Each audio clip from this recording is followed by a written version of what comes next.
anything else. If it's 4, cool. I'm putting Jordan Alvarez in the cleanup spot before I do anything else. I'm going best player to worst player and reverse engineering the whole lineup anyways. But it's kind of the same thing with Jake Myers. Like, Jake Myers should never be the focal point of what the Astros have been doing in the last 3 years.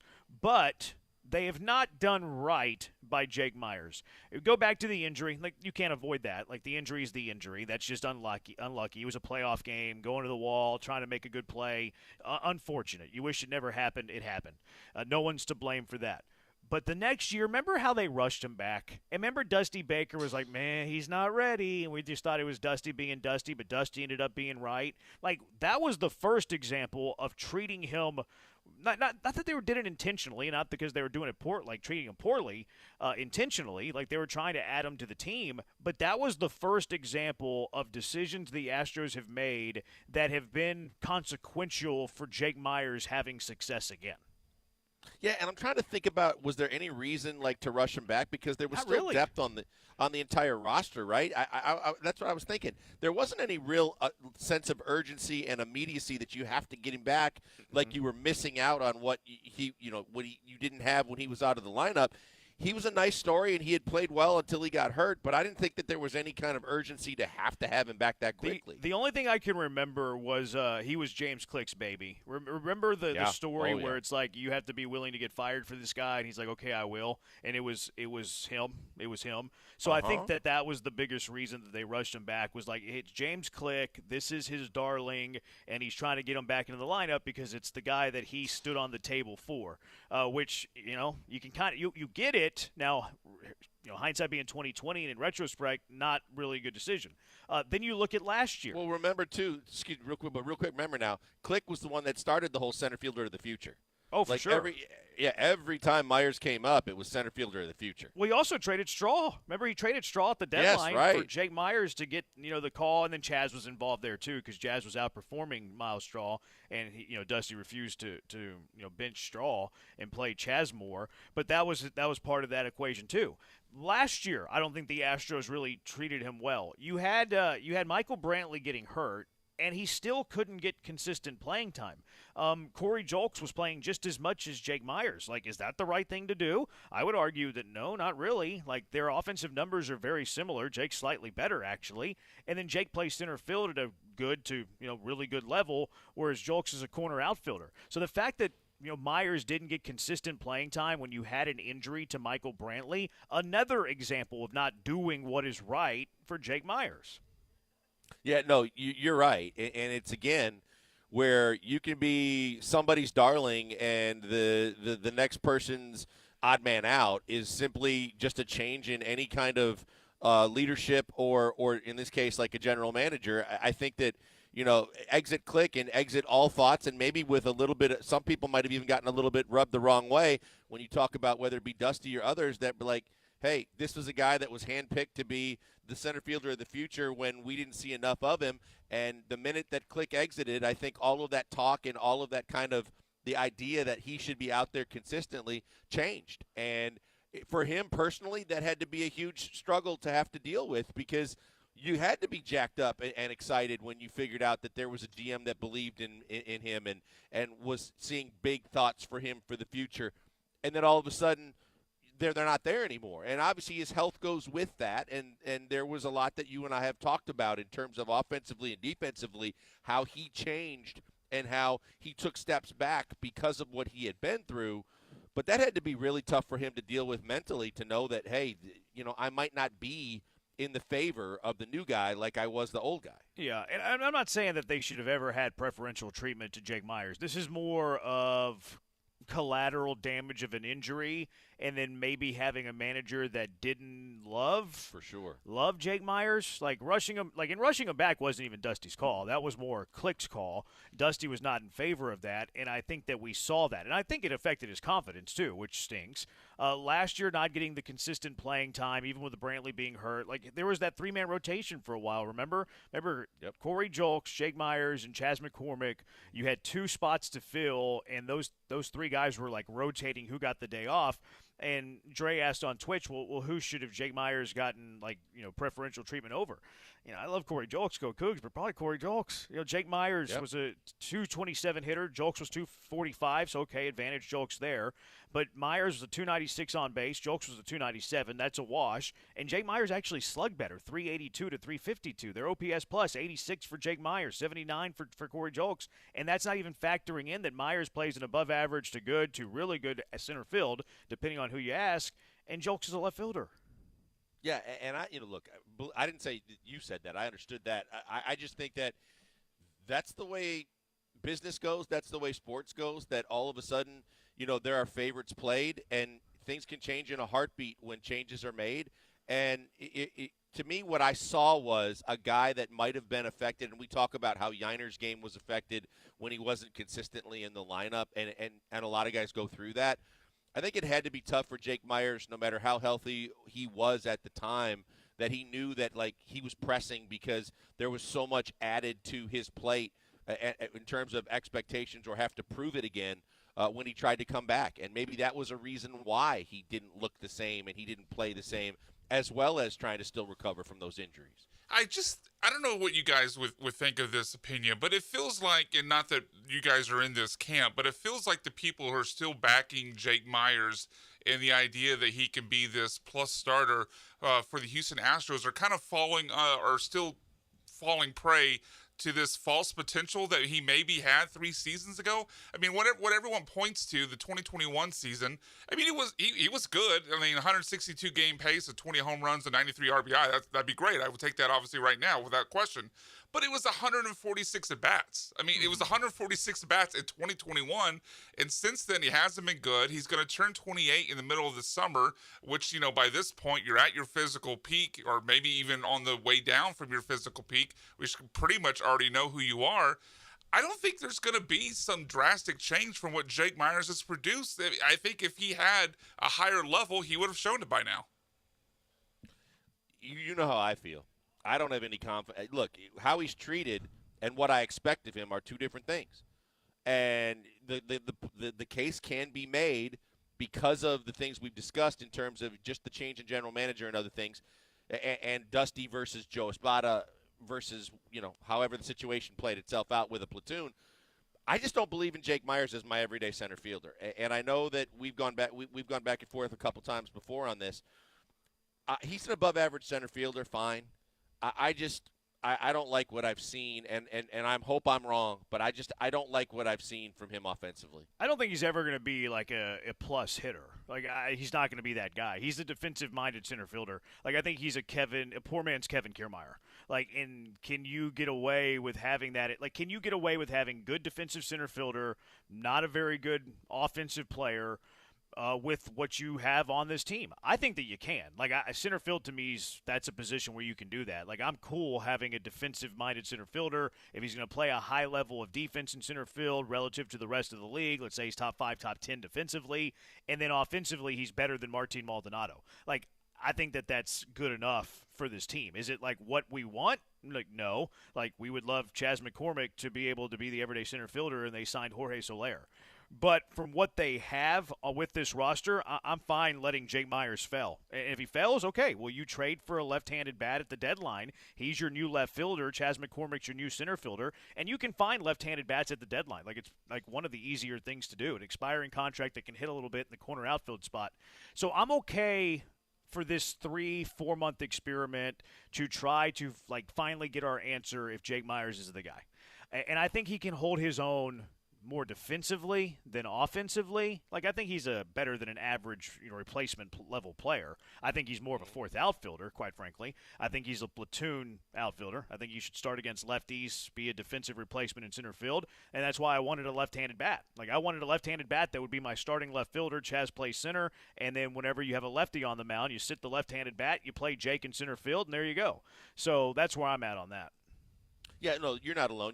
We both wanted a bat as well, as even after they added Hader, if they were willing to go over, I was hoping that they still had one more move left in them.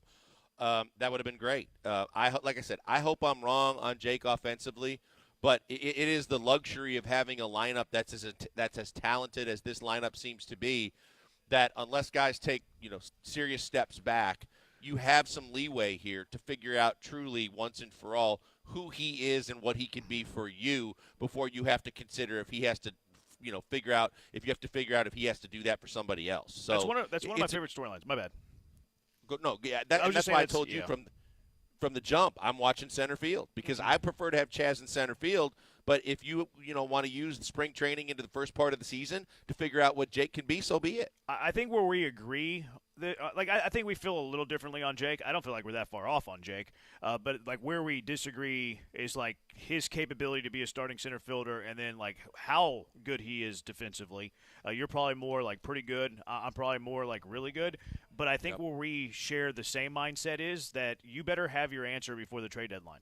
And if he's bad, you better make a move before the trade deadline. Like I'll concede that 100%. Like this is his final chance. Are the months from opening day until July, and then we have our answer. We'll forever have our answer. Well, plus, Jeremy, think about this. It's the same way when we're talking about the Texans and we're talking about depth and whether you call it an insurance policy as well. But at least built in, you have two options if he doesn't pan out to be the guy. Because you know that Dubon has been capable of playing out there. I've been strong to say that I would love Chaz to be my everyday center fielder and give him first crack at it. If they're going to start with Myers in center and Chaz in left or platooning in left with Jordan, we'll see how that goes, but you have an insurance policy or two built in if he doesn't work out because at least you got two guys on your roster that are capable of playing there. Yeah, a lot of people are saying Dubon. I like Dubon more as a utility guy. Now, he could be a good backup, like in a plan B, if Jake is a failure. Like, if Jake's a failure, then, well, that's your plan B. But I like Dubon more as a super utility than I do a starting center fielder. Yeah, that's my point. You've got two guys that are capable of taking the spot from him if it doesn't work out with him. And even if you want Dubon, that's why it's great to have two. Because even if I'm with you, if Dubon is your utility guy, the Swiss Army knife, then Chaz can slide over. I know you're not high on having Jordan play a lot of games in left field, 51 at least, please. But at the same time, you have options. Yeah, I just don't know who your DH is there. Like there's not that unless you're talking more like future trade deadline because you just don't have like a natural everyday DH. And I get you want to give guys days off, but I'm talking about your best nine. Like your best nine, Jordan's your left fielder, and then okay, well who's your DH? Yeah, that is going to be interesting because you could put Abreu there if you want to get some run for somebody else, or you could put Caratini there. You could rotate some guys. But, yeah, ideally you'd like to have one more guy. That's why we kept saying. Yep. And there's still guys out there, but you could still do something if you felt the need. 713-780-ESPN HRP listener line. Speaking of these Astros, there's a few of them that are on Weight Watchers, I think. Which weight guy are you most encouraged/concerned about? 713-780-3776. Killer Bees, ESPN 97.5, ESPN 92.5.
The Killer Bees are coming to you live from the Mobile Veritex Community Bank Studios inside X Golf Katy. One of these guys is going to beat the other in a golf simulation death match. It's Joel Blank and Jeremy Branham.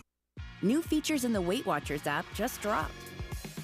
I've lost 60 pounds and I can still enjoy all of the foods that I love. Figuring out what to eat is honestly one of the hardest parts of a weight loss journey. The What to Eat feature helps me figure out exactly what to order when I go out to eat. In the My Progress tab, I can see just how far I've come, and it keeps me motivated. With Weight Watchers, I've learned that I can still be the healthiest version of myself. Weight Watchers' new app features can make your weight loss journey easier. So all you gotta do is you. Join Weight Watchers today. I need some Weight Watchers in my life. I think that Fromber and Javier, though, had a little bit of Weight Watchers. Fromber hasn't said how much weight he's lost. Did you just get a new deal that I didn't know about? No, a free plug just to to segue the segment because these guys are worried about their weight.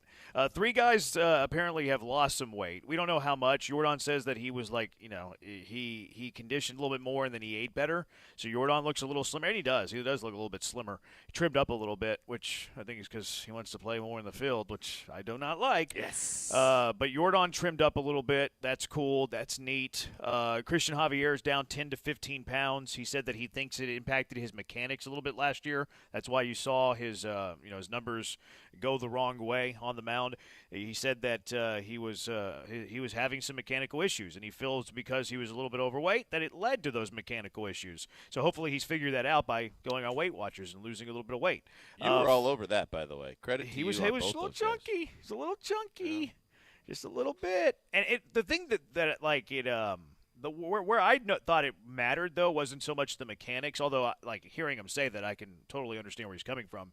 I was thinking it bothered him more with the pitch clock because you're not as well conditioned. You have to hurry to make pitches. Javier has been a notorious slow worker, so it's like all of these things adding up, and then now you're kind of rushing or maybe out of breath a little bit, and it leads to maybe your arm drags a little bit longer. He was saying he was getting out in front. Like, okay, well, is that all the variables that lead to that? I don't know. But he's slimmed down. That's good. I'd rather him be skinny than fat. And then Fromber, same thing. Fromber looks like he went on Weight Watchers this offseason as well. I think that they were on a running program for the first time in a long time. I think that was a move to counter the new pitch clock, which I think is smart. John Smoltz talked about that a lot last year. And then the one guy you have on the opposite was Alex Bregman saying that he's up 20 pounds since last spring training started, which, okay. Bregman said, here, hold my whopper. I'm going to show you guys. What you lost, I'm going to pick up. He does, and you can see him that he does look a little bit stout. Now, it doesn't look fat. It looks like muscle, so he probably did it the right way. I fully believe that he did it the right way, eating some steaks and potatoes and all that good stuff. But which weight guy? There's four here. Jordan slimmed down. Javier's lost 10 to 15. Fromber looks flockal. And then Alex Bregman's up 20 pounds since last spring training started. So which of these guys are you most encouraged for their weight loss or weight gain journeys? And then which are you concerned about their weight journeys? Yeah, I look at these guys and I say sometimes it's not even going to be how much you've lost because you can lose fat, gain muscle, get stronger, tighten everything up. And maybe it doesn't tilt the scale one way or another too drastically, but you feel better and you're stronger and you've got better cardio. I like what the pitchers have done. I think of the two, to me, I expect that regardless of where Fromber's weight is, Fromber's still going to have effective stuff. Javier's the guy. The pitch count got up there. He was not getting as deep into games. He fell off a lot over the course of the second half. I think Javier, to me, is the most important to be trimmed up in order for him to be the most effective. So that is the most encouraging thing to me. I'm concerned about Bregman because when your frame puts on 20 extra pounds, yes, it can help you with your strength. Yes, it could help you with your power. But it also could be a detriment because you're carrying that extra weight, and that's on your calves and then your hamstrings and on your legs. And we all know that he's not the most fleet of foot anyway or the most athletic looking when he runs. And when you add extra weight to your frame, the chances are where it takes the biggest toll is on those key muscles in your legs. So that's what I'm going to be watching a lot. Bregman might be one of the most athletic guys in the city because I agree he's not super nimble, but he's just a good baseball player. He's the one that I'm most concerned for. Like, I think it's good that Jordan trimmed up a little bit. I think it's really good that Javier and Framber trimmed up a little bit. The only one that I would be concerned about is the extra weight. Like, he has a smaller frame. And the last time that he packed on a bunch of weight and came to spring training, he says, "Look at me, I'm bigger this year." He had those injuries. He pulled his hamstring. That's whenever remember he used to bust it down to first base all the time, and then he pulled the hammy, and he's like, "You know what? I'm probably going to have to not do this anymore," which I agree with. I don't think that pros should be busting it down the line on routine ground balls to short and risk a hamstring pull. So I actually agree with that. But Bregman's the one that I'm far most concerned about. I don't like that. He's done it in the past, and he had an injury-prone year. The one that I'm most encouraged for, Jordan to me doesn't like. If I was managing the team, I don't need Jordan trimmed up because he would be my DH. But if he's going to play 49 games in left field, then that's cool that he's trimmed up. But to me, it's the starters. It has to come down to the starters for me. This is tough because I think you can go every time you have a pitcher conversation. I think the answer can be Javier or Framber with any no matter what the question is. No matter what the question is. And, Jeremy, to me, the thing that translates on Jordan that I'm concerned about is I'm glad that he tightened up, but I hope it doesn't cause him to lose any power because a lot of times when guys trim up, they lose a little oomph in their power game. Now, I love his swing. Obviously, he can hit for power. He can hit for average. I don't think it's going to be a problem. I'm just saying that's something to at least kind of keep an eye on, too, that if you do lose weight. I don't think. But I don't think he lost though. significant weight. Same. It might have been that he just kind of tightened it up. I think he's still equally as strong. I think he cut out, sweets and junk food. You know what I mean? I think he stopped eating the crust on his pizza. Like probably. Yeah, I was gonna say, don't pull the Yuli. You eliminate beer and pizza, and then you eliminate all chances of hitting the ball out of the infield. That's how I stay in such great shape. Is I don't eat the crust on my pizza. That's why I have the body. You trying to double down on that terrible take? That's why I have the body that I have. I'm gonna go with Framber. I'm gonna go with the upside here. Now I think Javier has tremendous upside. Like this is why it's always a very difficult question for me to answer.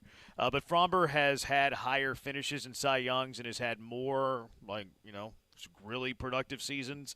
So I'll go the one that I'm most encouraged about is Framber. The one that I'm most concerned about is Bregman. Brian, you have an answer? Yeah, and I think the most encouraging. I agree with you guys that it probably has to be the two pitchers. And as you guys remember from Tuesday when we did Cash It or Trash It, I think Christian Javier has a chance to not only have a bounce back season, but be the best starting pitcher on this staff.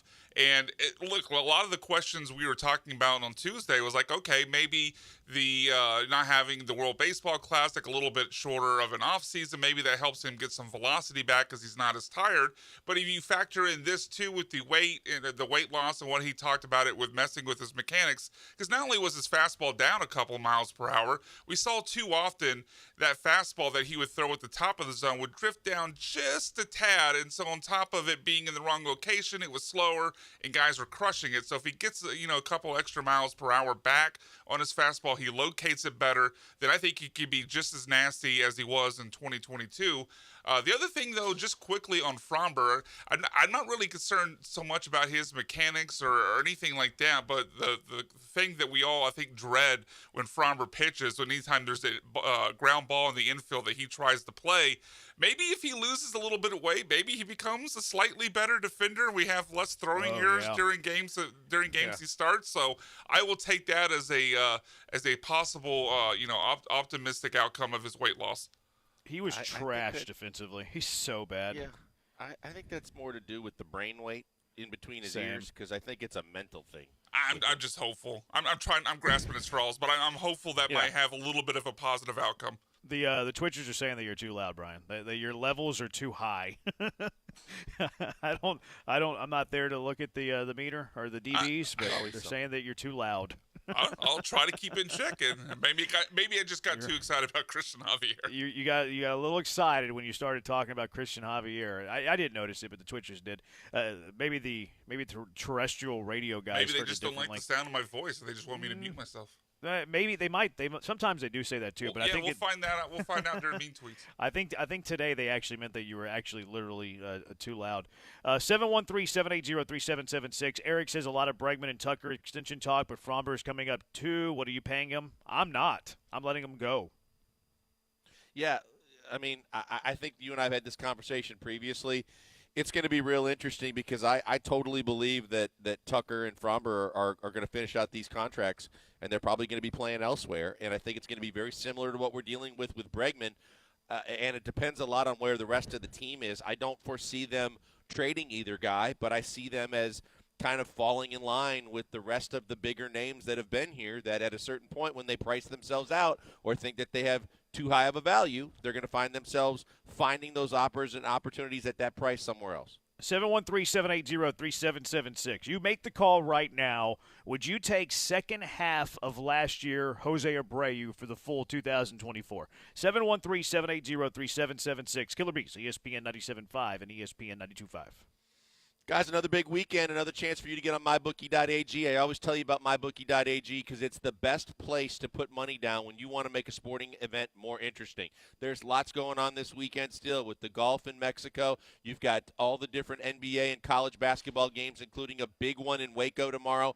And if you want to make that game even more interesting or show, kind of your loyalty to your team, go to MyBookie.ag. And as I always tell you, use our promo code BET975 because when you use that promo code, you reap the benefits of getting added money in your account. They're always taking care of their customers. They've got sign-up bonuses. They've got reload bonuses. And obviously, when you go in and do that and use that promo code, you see those bonuses in your account almost instantly. And it makes everything more interesting because of the fact that you have more money in your account, more games you can bet on, and more chances you can win. And the fact is that even when there aren't games going on, there's live dealers standing by for casino games like poker and blackjack, and it's all because you go to mybookie.ag. It's the only place I tell you to do it. Bet anything, anytime, anywhere. With the only place I tell you to do it, it's mybookie.ag, and use our promo code BET975.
The Mobile Veritex Community Bank Studios are currently inside the state-of-the-art golf simulators inside X Golf Katy. Guiding you through their sports talk simulation, it's the Killer Bees, Joel and Jeremy.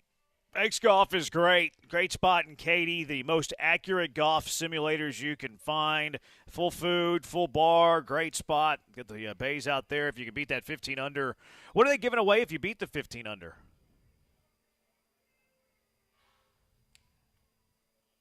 713-780-ESPN if you know what they're giving away.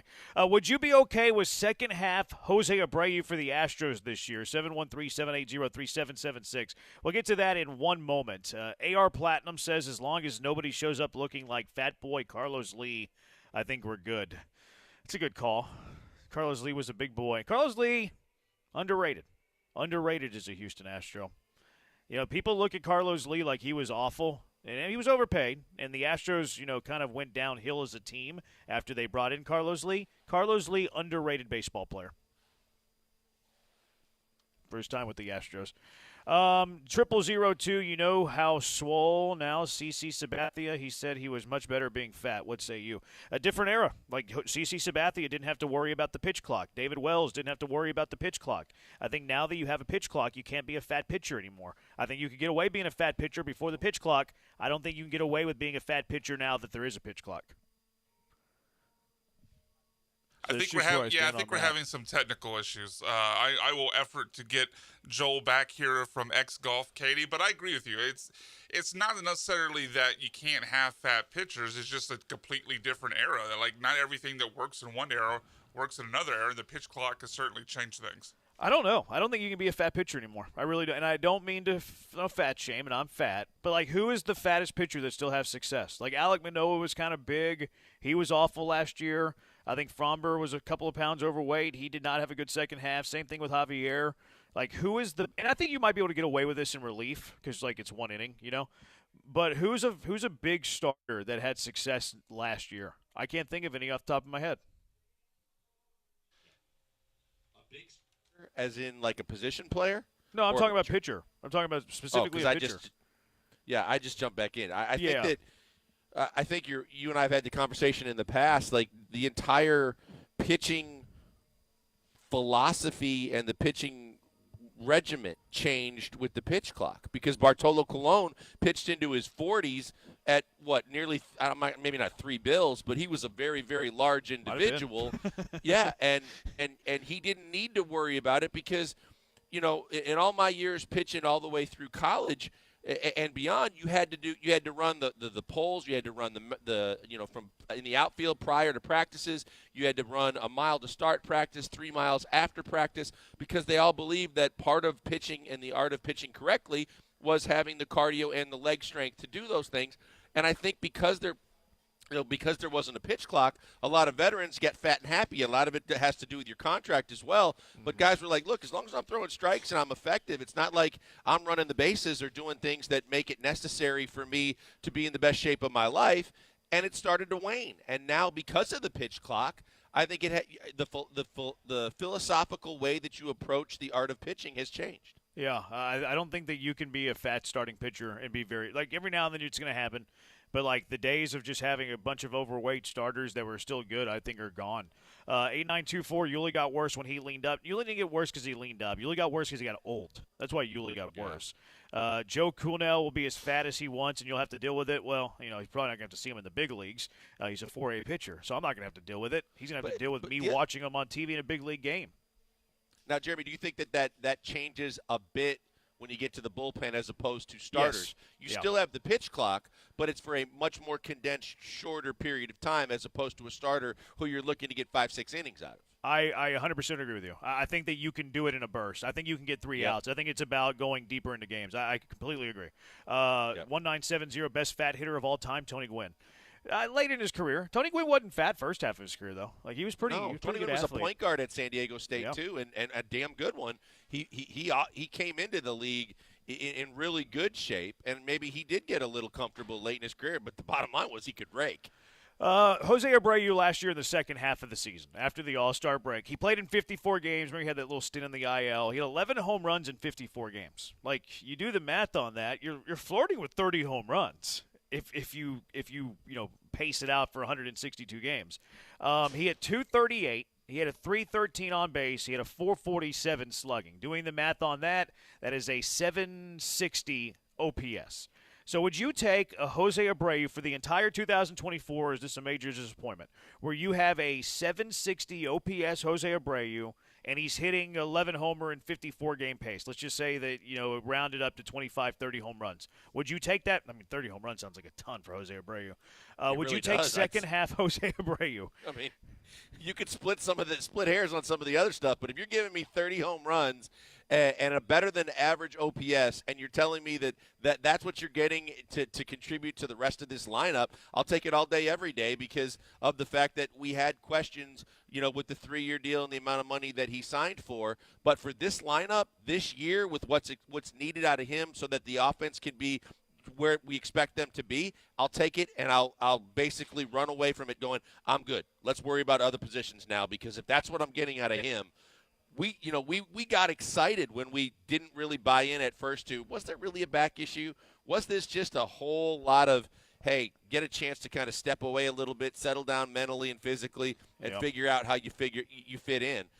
I'll take that because of the fact that at this stage in his career, too, with the lineup he's batting in, he'd be just fine. 760 OPS for a first baseman isn't very good, but with his age and how disastrous it was in the first half last year, I'll sign up for that 760 OPS. And I'll even say that he's not going to go with that home run pace that he was on the second half of last year. I'll just call it 20 home runs. I'll take 20 home runs, 760 OPS from Abreu. And that's going to be under the worth of the contract, but because of how bad that first half was last year, sign me up. Sign me up. Remember the fact that he had to do the Carl Lewis around the bases? He was so excited because the drought was so long for him to hit a home run. That's disrespectful. We don't want to see that again. Huh? That was disrespectful to Carl Lewis. Well, yeah, but it's your U of H guy. I know, but it was just very slow. Carl Lewis would have done it in a blink of an eye. Brian, you take Jose Abreu second half? Absolutely, but I would actually like to narrow it down a little bit more than just the second half, because to me that doesn't really tell the full story, because as Joel mentioned, it's kind of post-injury where we saw this, resurgence from Jose Abreu. So if you take just when he came back from the IL stint, which was August 23rd, through the end of the regular season, and of course, he's not going to actually match these on-pace numbers, because these on-pace numbers are absurd, but it just highlights how well he hit during that stretch, which was 117 at-bats. He was on pace over 162 for 42 home runs, 178 RBI with an 845 OPS, and then he continued it in the postseason, where his postseason pace over 162 was 59 homers, 191 RBI with a 945 OPS. So, I don't know if Brian's going to last on this show. I can just tell you that right now. This RBI in a plural sense is driving me nuts. We've had this argument for years, going back to our time at the Highway at Hell. I don't want to bore the listeners with it, but look, it just points out to Joel's point about not buying into if he was hurt. Certainly, when you look at what he did, coming back August 23rd through the end of the regular season, then in the postseason, which was 11 games. It's not a huge sample size, but it's not tiny. And he was, probably top 3, top 4 hitter on the Astros during that time. He was fantastic. So I think he actually could have a pretty good season this year. That would be nuts. That would help the offense tremendously if Jose Abreu, not even just be 75% Jose Abreu. And you have that in 5-6 spot. That's appetizing. If the truth lies somewhere in the middle from the outlandish numbers that BMAC put out there and just the second half Abreu, and you can find some kind of happy medium where he hits between 20 and 30 bombs, and I'm fine with the OPS, up plus over 750, but giving you production from an average standpoint as well as from a power standpoint like that, I'm good with it either way. I'm walking away going, yep, I'll take that with this lineup. Even if he hits 240. Give me 240, 760 OPS, 20 home runs. Doesn't live up to the contract, but it certainly surpasses what he did the first half last year. 713-780-ESPN, HRMP listener line. Do you take that second half that Abreu had over the full season? There's some big stars that are available in the NFL. At least the rumors are out there that big stars could be available to trade. Which trade candidates are out there that interest you for the Texans? 713-780-3776. Killer Bees, ESPN 97.5 and ESPN 92.5.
He's Blank. I'm Branham. Killer Bees, X Golf, and Katie, the spot to be on this. Always the spot to be.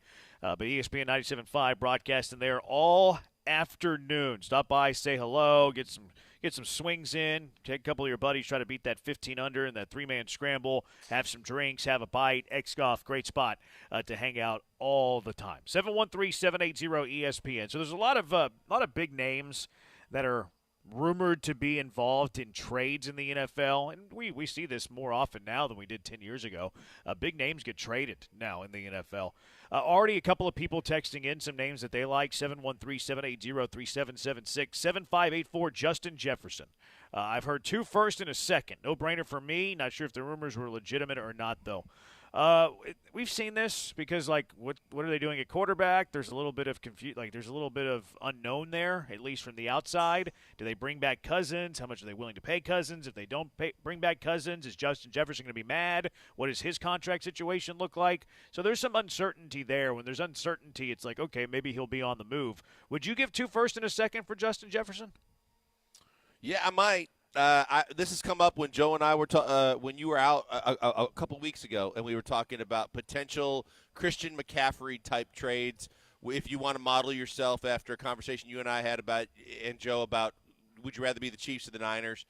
And I was like, at a certain point, if you're the Niners, do you make a trade to get a big star from a team that's basically rebuilding? And it's interesting that we're talking about this now because today on ESPN, Tannenbaum and some of those guys were saying biggest hot takes for things coming in the next couple of weeks. One of them said they're going to re-sign Kirk Cousins, and they're going to look to really, take care of Justin Jefferson. And then Tannenbaum or someone else said they're going to pass on Kirk Cousins. They're going to try and move up in the draft, and if that means Justin Jefferson, then so be it. Obviously, you'd love to have a marriage between a big-time wide receiver, one, and CJ. But as we talked about, CJ makes everybody around him better, especially in the skill positions. It's a lot to give up with the 2. If we've had a couple of different scenarios, but I don't think that just one number one's going to get it done. So if you say 2 1s and a 2, I'm going to consider that. I'm going to consider it and I think that I would do it because you put him on this roster. Now, whether you re-sign Nico or not, you've got arguably the best receiver in the game, and he's young. And you pair him with your quarterback who you don't have to worry about paying for several years. And that's one hell of a combination to build around. Well, I think you would have to pay him, though. If you're trading for him, I think he's going to want the contract immediately. Yeah, the one thing then you talk about is what you and I the double whammy. Yep. You're going to have to give up draft capital, and you're going to have to pay him. But knowing you got the best receiver in the game. This is final year, Blankers. Ooh. Yeah, this is the 5th-year rookie option. So you have to pay him immediately. You're making that trade and you're signing him to an extension, and you better have the extension done when you make the trade. It's the Laramie Tunsil thing. Yeah, I was going to say Tunsil and Bill O'Brien know exactly how that's not supposed to be done. Then you're going to have to start talking to guys about restructuring contracts and saying to guys that are already making money like Howard and Tunsil, hey, we can bring this guy in. We're going to have to restructure your contracts. It's going to be a challenge in a certain amount of ways, but obviously it's going to make our team a whole hell of a lot better. I think I'm out on this. I don't really like star and scrub teams. And if you're making this move, you're going to be star and scrubby because now you're without 3 premium picks that you can't use to supplement the rest of your roster, and then you're going to give Jefferson a huge chunk of the salary cap space you have. And yes, I know it went up, but Justin Jefferson's going to be looking at more percentage of the cap than he is total dollars. The salary caps went up, but that also means that the players are going to ask for more money. People are responding to the salary cap going up today, oh yeah, now we can still get player that's worth $10 million at $10 million.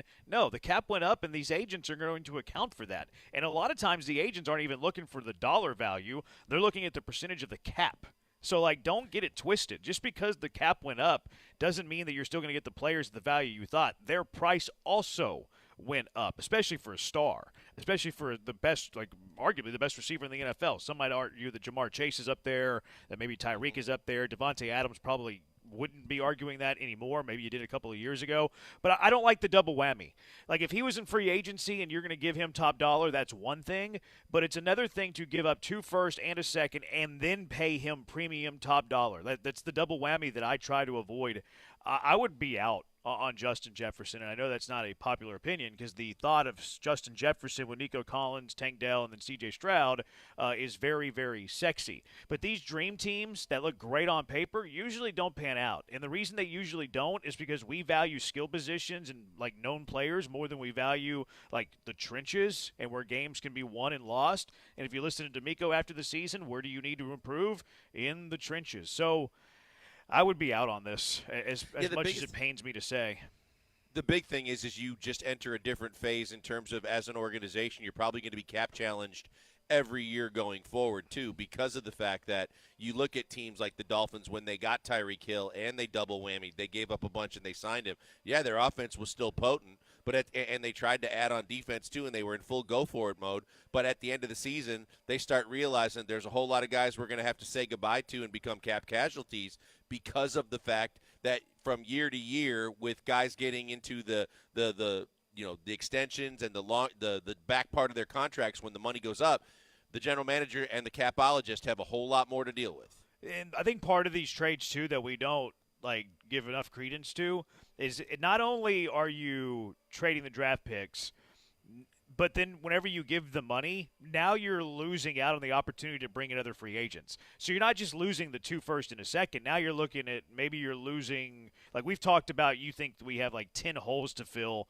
in starting caliber players. You trade for a Justin Jefferson and you give him that money, now all of a sudden you have 9 positions you have to fill, and you can only pay for 4. So what does that mean? That means you have some scrubs at some other positions that are vitally important.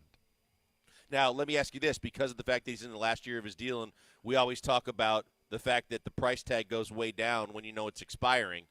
Do you think that that draft cap haul of assets goes down because teams know that it is a double whammy, especially if Minnesota isn't right now thinking about the fact that they're going to re-sign him, or they don't want to entertain the fact that they're going to have to pay that much money if they're going to it looks like they're going to possibly entertain a rebuild. I mean, Hill was in the final year, wasn't he? Wasn't Devontae in the final year? So, I think 2 first is probably too high. Devontae was actually coming up when they made the deal. Yeah, I think Tyreek was 2.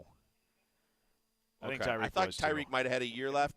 But regardless, I mean that's what I meant. Tyreek, he would have had a year left, like Justin Jefferson had a year left. Okay, I thought he had 2 left. I just thought that Hill didn't need to, but wanted to be renegotiated, and they appeased him and then also found out they didn't think he was available. They got everything that they wanted, so they took care of him. But it's different for football than it is in other sports, where if it's an expiring deal, normally it doesn't. You're not going to get as much in return, and maybe in football it's different. Well, I think it's I think so. Whenever you have the deal done in place, because now you're not trading for an expiring, you're trading for a top receiver that you're going to extend. Here's a couple of the other names that have been mentioned as being available in the trade, and I think you get a gist of where my mind is at. Stephon Diggs, a name that's been brought up, kind of the same thing for me. Yeah, I don't like him. You're right. He's going to want big money. He wants a new deal, and he's a diva that could be a problem in the locker room. And when things aren't going his way and the ball ain't coming his way, he can make a whole lot of trouble that doesn't need to be created on this team. So I'll pass. Devontae Adams? No, I think Devontae's best years are behind him, unfortunately, and I know that the quarterback play was suspect last year, but he's making a boatload of money. I don't think he's the receiver he was in Green Bay. I'll pass. Unless I'm getting these guys for 4th or 5th rounders, I'm not trading premium picks. That's going to be pretty much my blanket statement on all of these guys. Unless it's this Randy Moss where I'm getting them for a 4th rounder, I'm out. Alvin Kamara, if I can get him for a 5th or a 6th, but not really because he's got a huge contract. I would be interested in Alvin Kamara if he's cut. I'm really not interested in trading for him. No, I'm with you. And again, I think he's got a lot of tread on the tire. I don't know how much tread he's got left on the tires. I think, he's been used obviously the way the Saints should have used him, as much as they could, wherever they could. And I'd be concerned about how much he's got left. Khalil Mack is another one. I'm not trading for him, but if he's cut, that's a name that I'm interested in, depending on what I do with defensive ends. And then Brandon Ayuk, I love him, the player. Again, I don't want to trade for a guy and then pay him big money. And quite frankly, if I'm San Francisco, I'm trading the other receiver and keeping Ayuk. Yeah, I would kind of go that way with you as well. But I think that Ayuk, again, he wants big money. And, you see his relatives get involved in the Twitter as well, where he's looking for money and he wants the ball all the time, and that's another double whammy that I don't think you need to get into, because if you want to, the way we talked about the draft, you could possibly find another, fairly good receiver in the first 3 rounds of the draft and add to the room that you already have and realize you could be just fine. So it seems like we're kind of out on everybody. Brian, do you like anybody? Yeah, it's really just the one name, and it's the name you mentioned last, Brandon Ayuk. I would be in on Brandon Ayuk, not only because of, obviously, he's been very productive the last 2 years. He's someone who played in this style of offense, so there's no learning gap, him coming in and having to adjust to a new scheme. He's only 25. Well, he's 25, about to turn 26 years old, so he's still, right in the prime of his athletic peak. So I would absolutely be in on Brandon Ayuk. And, worst case scenario, if for some reason it doesn't work out, he is on just the one. He just has the 1 year left of $14 million, so it doesn't kill your salary cap for this year as far as you being able to go out and address other starters. And hopefully you could actually get the long-term deal done, because Ayuk, Tank Dell, and Nico Collins as your trio would be arguably the best wide receiver room in the NFL. What are you trading for him? I would go as high as a second. Okay. I have a hard time thinking they trade him for a late second. Yeah, I don't want to give up a second-round pick on a 1-year deal with the chance that I'm not going to re-sign him and right. have him around. Yeah, if I'm making that trade, I need an extension. Yeah, so 100%. The insurance that you kind of pointed out would be like that's no longer there. I don't know. I just don't feel like San Francisco would do that. I personally, I'm not doing it. I'm not doing it if I'm the GM of the Texans. If I'm the GM of the Niners, I'm keeping Ayuk and trading Samuel. Yeah. Well, at the same time, I don't think you're going to get as much for Debo, though. That's okay. I'd rather have Ayuk around for 3 to 4 more years than Debo. I think Debo is getting close to the end. And worst case scenario, though, is I'm keeping him, and then I'll do what the Astros do with their players. And then at the end of the season, or if talks can develop during the season, but they're still in go for it mode. So I'm going to keep that receiver room together until I can't. And then I'll act accordingly. I don't think they're trying to unload him right now. They know he was a huge factor, especially with Debo being banged up. Yeah, somebody texted a 4th for Khalil Mack. Khalil Mack's cap hit, 38.5. Is that right? That's big. It's yearly cash at 23.2. Like, I'm not trading for that contract. Like, I will wait for the Chargers. And I don't think anybody's trading for that contract. No. I will wait for the Chargers to cut him, and then I'll go after him in free agency.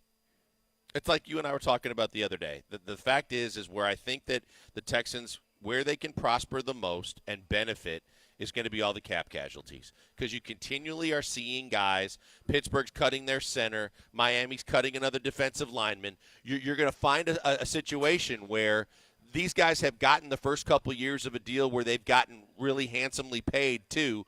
But if they got a team that knows that there's a need that they can go fill and be on a really good young team up and coming, there's a chance that they're going to be more enticed to go to Houston than any place else, and maybe you get them at a better deal. I think that's where they really can make some waves if you're the Texans.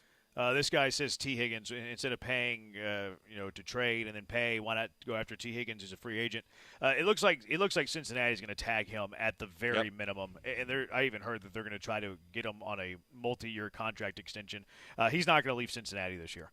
713-780-ESPN. HRP listener line 713-780-3776. We're going to make mock drafts great again, and how are we making the Texans better today? Killer Bees broadcasting live ex-golf in Katy on ESPN 97.5 and ESPN 92.5.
We are live in the Mobile Veritex Community Bank Studios inside X-Golf Katy. And the Killer Bees are currently inside each other's heads, getting to the heart of pure sports talk. It's Joel and Jeremy.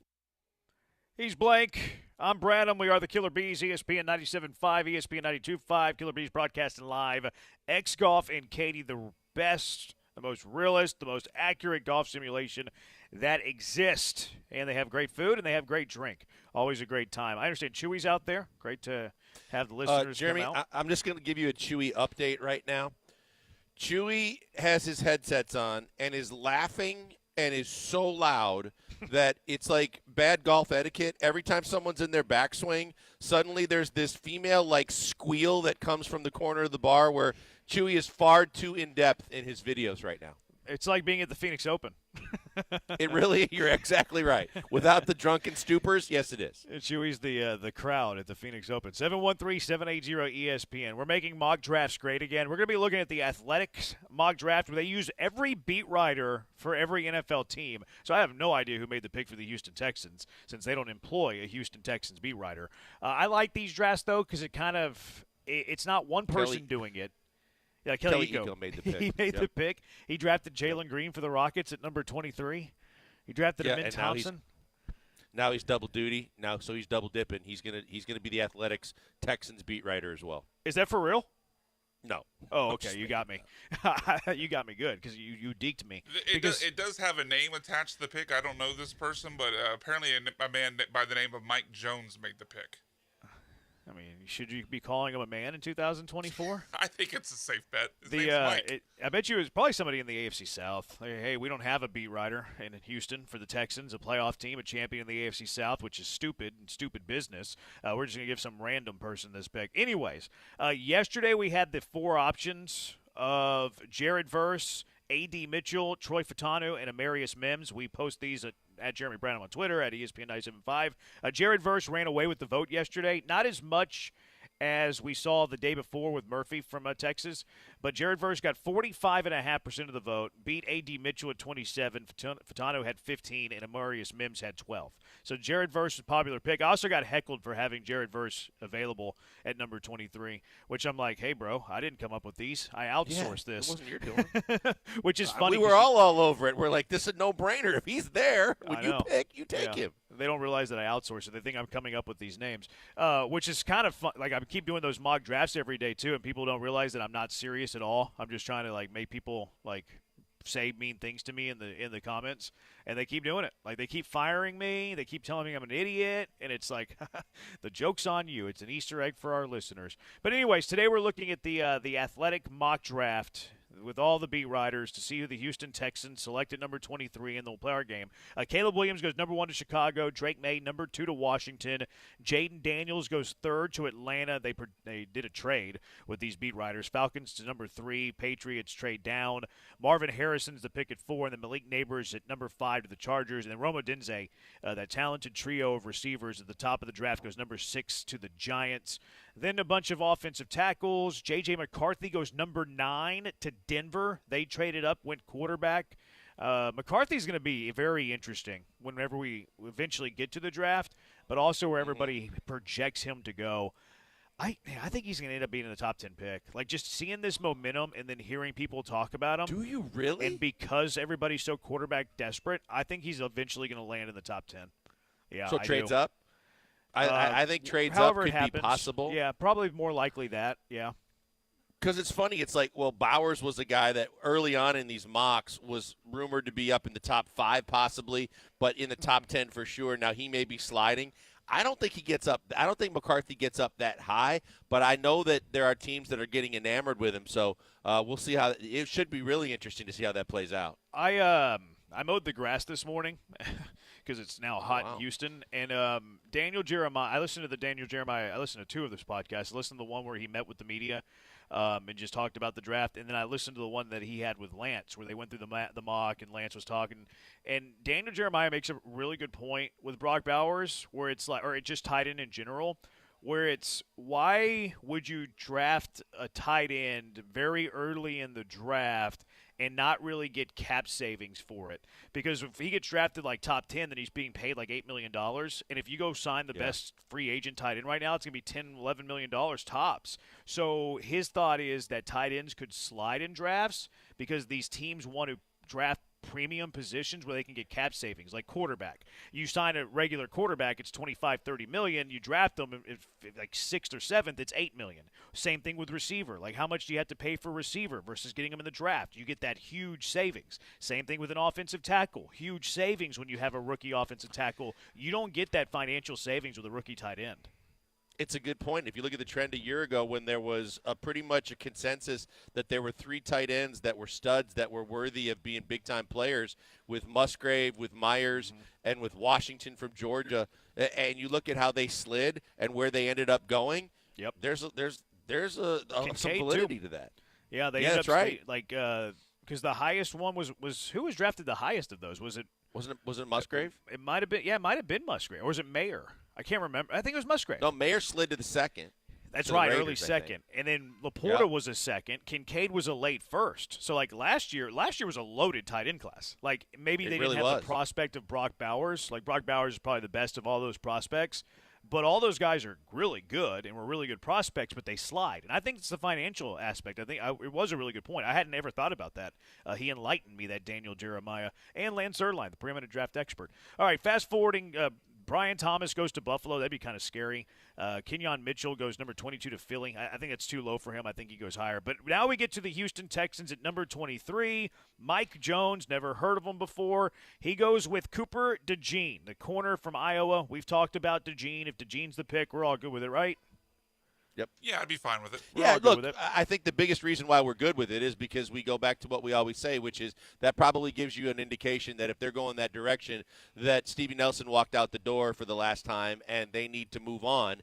And regardless of how he fits long-term and maybe he has a position change, if he can help you immediately or he fills a need with the 10 starters that you got to replace, then I'm all for it. I've said all along I'm all for that first-round pick going defense. I think it should be because I expect to be the biggest holes there. So, yeah, I'm fine.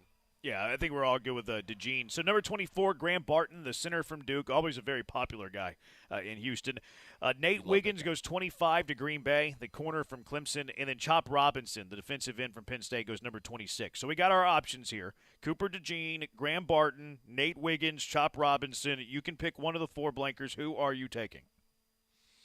Again, going back to what I just said about going defense in the first round, I'm Barton's out, and I'm looking at the defensive guys here. Wiggins is in the conversation if it's a corner, but Chop is the guy that I look at because I don't expect them to re-sign John Grenard. And just hearing some other people that have been chiming in recently about what Grenard's going to expect, want, get, and have offers from other teams on the table for, I think Grenard's going to be gone. And if Grenard's gone, then Chop Robinson would be a guy that I think that they would look at very, very seriously to replace John Grenard and be the other bookend to Will Anderson Jr. So if I have my choice with those 4 guys, I'll probably lean Chop Robinson, thinking you can find another corner to replace, whether it's in the draft or in free agency, at a much lower price. Chop Robinson, if you're not going to pay Grenard what he wants, would be my pick with the Texans pick. Yeah, I'm going to eliminate Barton here, even though I'm okay with interior offensive line. I'm starting to get more momentum for myself with Cooper DeJean, the great white hope.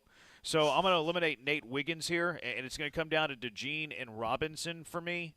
It's tough because you would like to have an idea of what you've done in free agency because it would totally dictate what you're doing with this pick, I believe.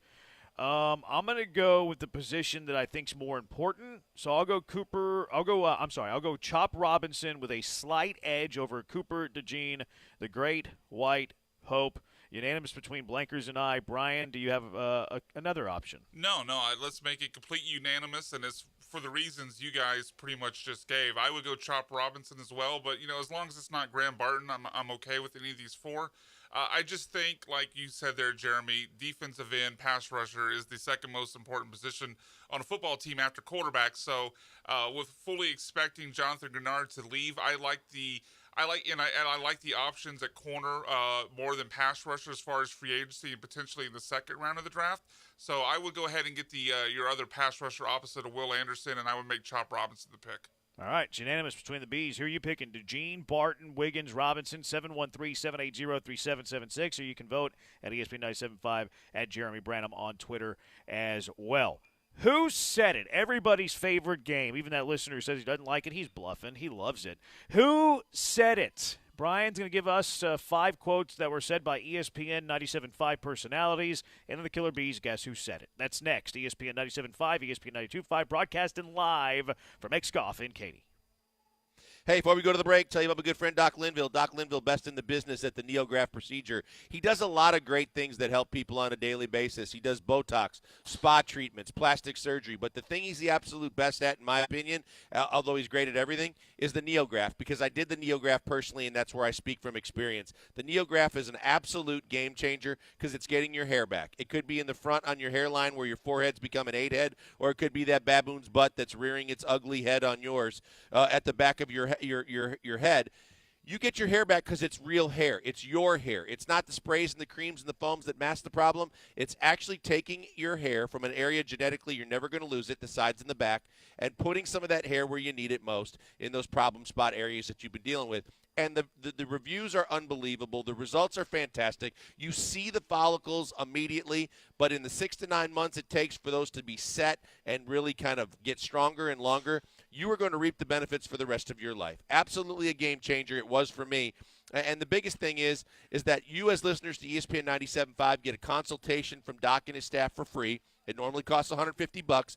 You get it for free because you listen to us just by going to 975hair.com. Sign up for the appointment, go in, ask questions, get answers, let them explain it all to you. Realize there's no signing on the dotted line, no money out of pocket or commitment out of you, but you could get answers that could be a game changer in terms of your appearance. I couldn't be happier with my procedure. I think you would be just as happy if you're the next in line. Check them out today. Go to 975hair.com.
He's blank. I'm Branham. As you saw, Joe George.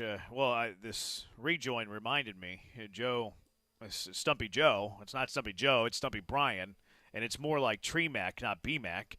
But our station Twitter announced the new lineup, and I saw Joe post, hey, it's me. I'm going to do radio now. But the new lineup, Granado and Lance, 7 to 10. John. He just walked back in too, so he missed that, So which is dismissive fantastic. for no reason. John and Lance, 7 to 10. Dell, 10 to noon. I'm excited for that. I'm really 12 to 3, the Killer G's with Paul Gallant and Joe George. Killer G's, which will lead into the Killer B's. Blake and Branham 3 to 6. So that's the new lineup coming up on Monday. And then, of course, Brian will stay with us because his name starts with a B. So Joe George no longer with the B's, but he's still with the station, and looking forward to that Killer G show. But no more Stumpy Joe. Now it's Tremac trying to stump us on who said it. So we have 5 quotes somehow with the lineup that we have this week? We have 5 quotes, so I had to get a little bit creative, but they're all coming from people who are ESPN 97.5 employees and hosted this week. So that's John, Lance, Paul, Dell, and Joe. Those are our 5 possible candidates, and double-ups are allowed. Okay, and then all those guys will be there next week, too. Exactly, so, exactly. It's going to be the same pool. So that's okay. We're going to have to learn a little bit about some of these people. But, all right, let's get started. All right, quote number 1. I'd like to see a lot less of CJ from now on. I mean, is he on his way to Deshaun Watson? No, let's hope not. I don't know why we infer that for any reason, but I do think that CJ has put himself out there quite a bit. It would be nice if it calmed down now. We don't need to hear from CJ. Go enjoy your offseason, CJ. Huh, that's interesting. That was this morning on the bench, I believe. Oh, okay. That's even more interesting. I believe. I'm trying to remember who said it. Who said it. Yeah. But I'm pretty sure that was this morning on the bench. Okay. So. That's a little long-winded. Like, it was pretty long-winded. Does Granado go that long?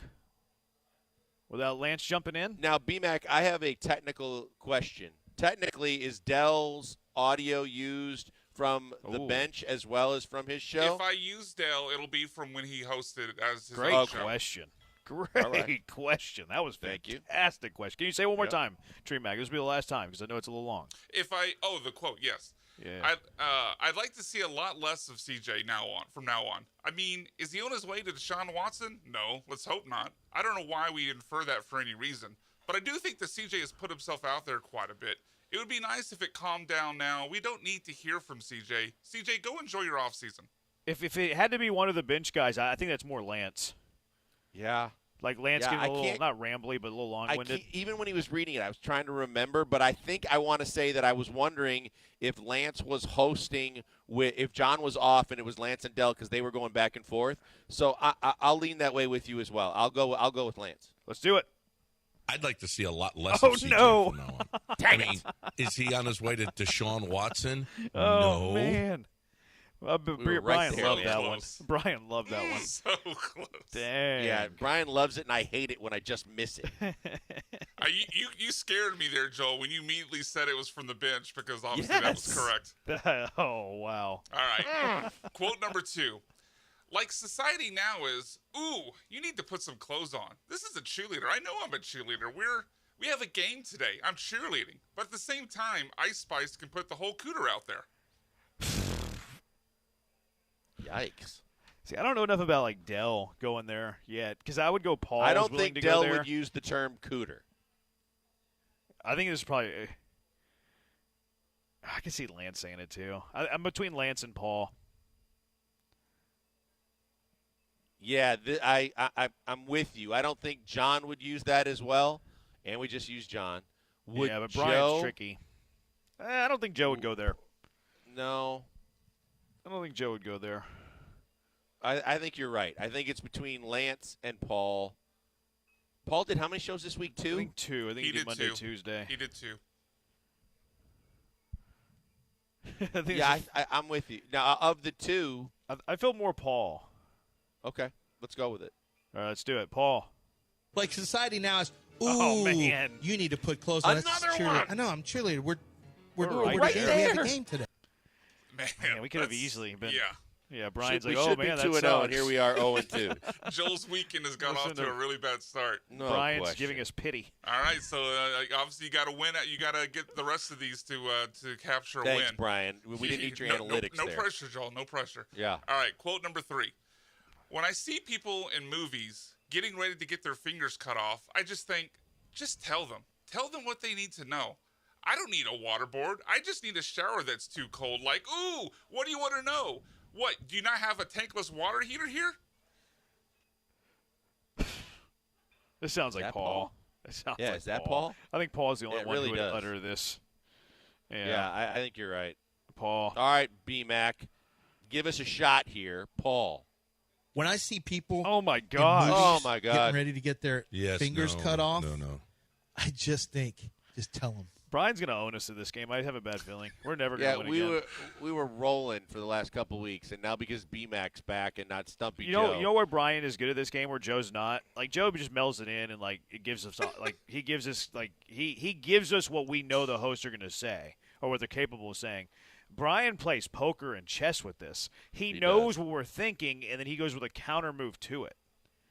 Yeah, you're absolutely. It's exactly what he does. 4D chess, not checkers. Yep. Joe was playing checkers with this, and Brian definitely plays chess. All right, quote number 4. All the college coaches are miserable. You got Tom Izzo. Every year there's at least 3 Tom Izzo stories out there about how can I reach these kids and the coaches across college basketball. It feels like it's more there than anywhere else, where they're just constantly complaining about their job situation, their players, etc. Is Fred in the mix this week? No, he said no. No Fred. It has to be a 97.5 employee. Is he not? Okay. Part-time. Man, I think this could be Dell. It could be Dell or Joe.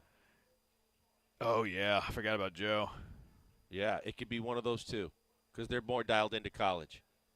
But can you say it again though? Because Joe would be more college football than go college basketball. Sure. All right, quote number 4 again. All the college coaches are miserable. You got Tom Izzo. Every year there's at least 3 Tom Izzo stories out there about how can I reach these kids and the coaches across college basketball. It feels like there's more there than anywhere else, where they're just constantly complaining about their job situation, their players, etc. I think because he said college coaches and not college basketball coaches makes me go Joe. You know what? I heard the bench talking the other day about this and how coaches in college all over with the Saban effect, that they're getting tired of NIL and all this stuff. And I want to say that you let me know what you think. This could be Lance's rebuttal to John bringing that up when they were going back and forth. He's going to use them 3 times?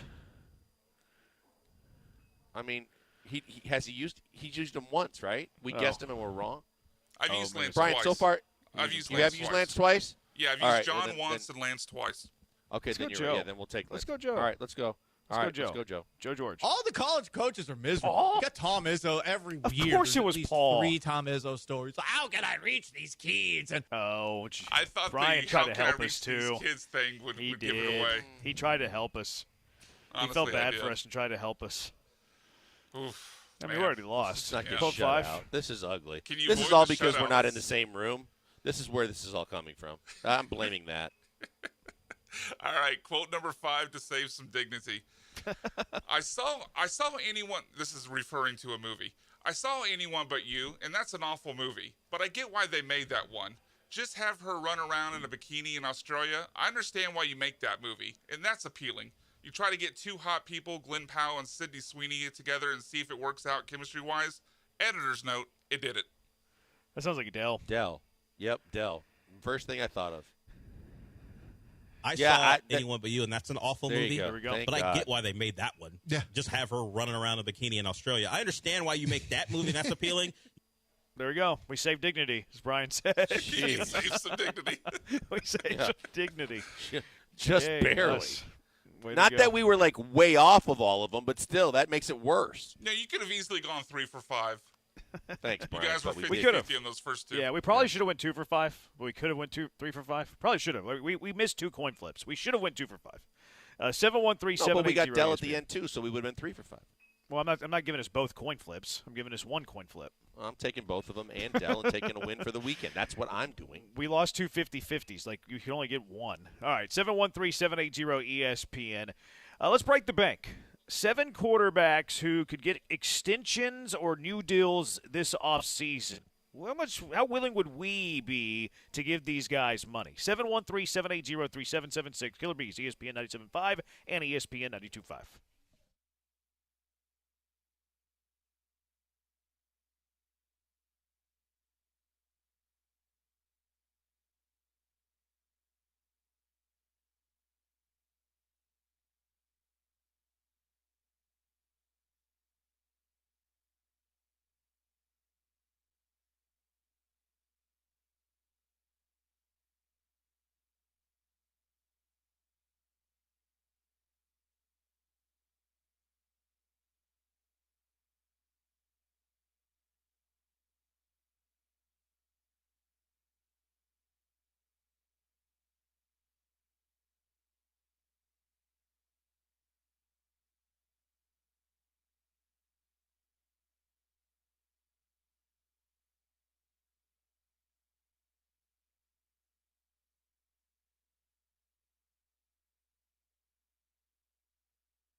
The Killer Bees are coming to you live from the Mobile Veritex Community Bank Studios inside X Golf Katy. One of these guys is going to beat the other in a golf simulation death match. It's Joel Blank and Jeremy Branham.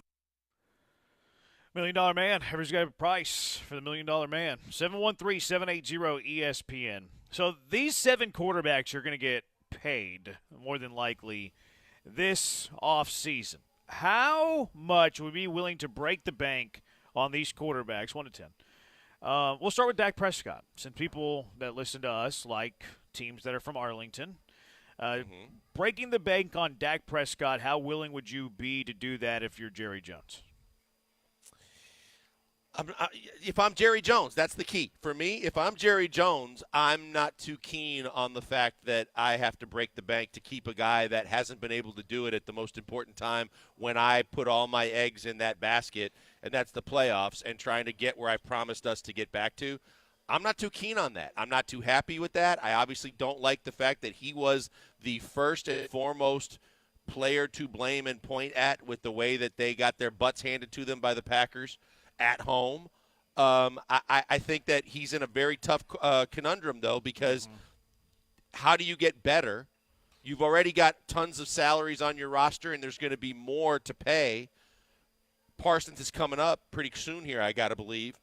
I think that he's stuck with Dak, but I don't think he's very keen on paying Dak.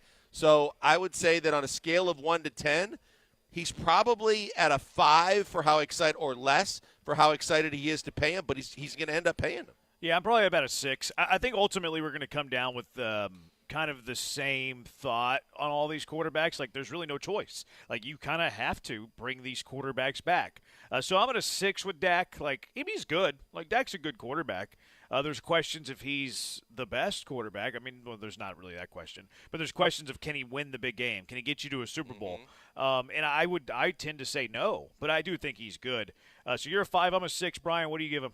Yeah, I would actually go up even one more to 7, and it's kind of what you guys talked about just right now with the fact of you got a veteran-laden team that, look, we probably all agree that we don't think the Cowboys can win a championship with this crew, but the only shot they have now with these veterans is to keep Dak here and pretty much run it back and try to improve. If you tear it down and basically replace Dak, then you're starting all over again, and I don't think Jerry Jones in his 80s is going to sign up for that. Jared Goff. Yeah, this is another one. Again, it's more so if I'm the Lions, what's my other option? I mean, I'm young in a lot of places with Hutchinson and with Gibbs and Laporta and your offensive line. And actually, he keeps getting better, and he became the quarterback that everybody thought he was with the Rams, and some people had questioned. I think you got to keep him. I think that no matter how much you might think that maybe there's other options out there, you had the Niners on the ropes. You were in a really good position to go to your first Super Bowl ever.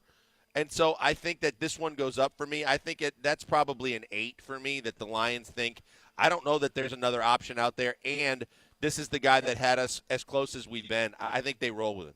I give him a 10. A 10. I think Jared Goff's the most underrated quarterback in the NFL. Like, he got to the – and I know he had McVay. He got to the Super Bowl with the Rams. Everybody wrote him off. Oh, the Rams traded him for Matthew Stafford, but they also traded first-round picks in order to do that. People were saying the Lions were just going to cut him. Like, everybody quit on Jared Goff, and all Jared Goff has done is helped lead the Detroit Lions into being one of the best teams in the NFC. I don't think that Jared Goff's a top 7 quarterback in the NFL, but I do think he's the most underrated quarterback in the NFL. So I'd be just fine giving him big money. Yeah, I would agree with Joel's rating of 8, and it's kind of similar to the reasons for Dak in that you have a team that's on the cusp of being able to win now, so you can't afford to take a step back. And I do think Jared Goff, while I don't think he's a quarterback the caliber that could quote-unquote win you the Super Bowl, like be the main reason, but I also think he's good enough to be not the reason why you don't win a Super Bowl. So I think he's good enough to at least keep them in the hunt with a talented roster around them, and they can't afford to take a step back, so I would be at an 8. Baker Mayfield. Yeah, if I'm Tampa Bay, I'm not looking to lock him up long term, but I know that he took us to a place that I'm not sure that they were sure they could get to with the roster they had a year ago. Now it's going to be interesting because Evans can leave, and they've got some situations to deal with contracts.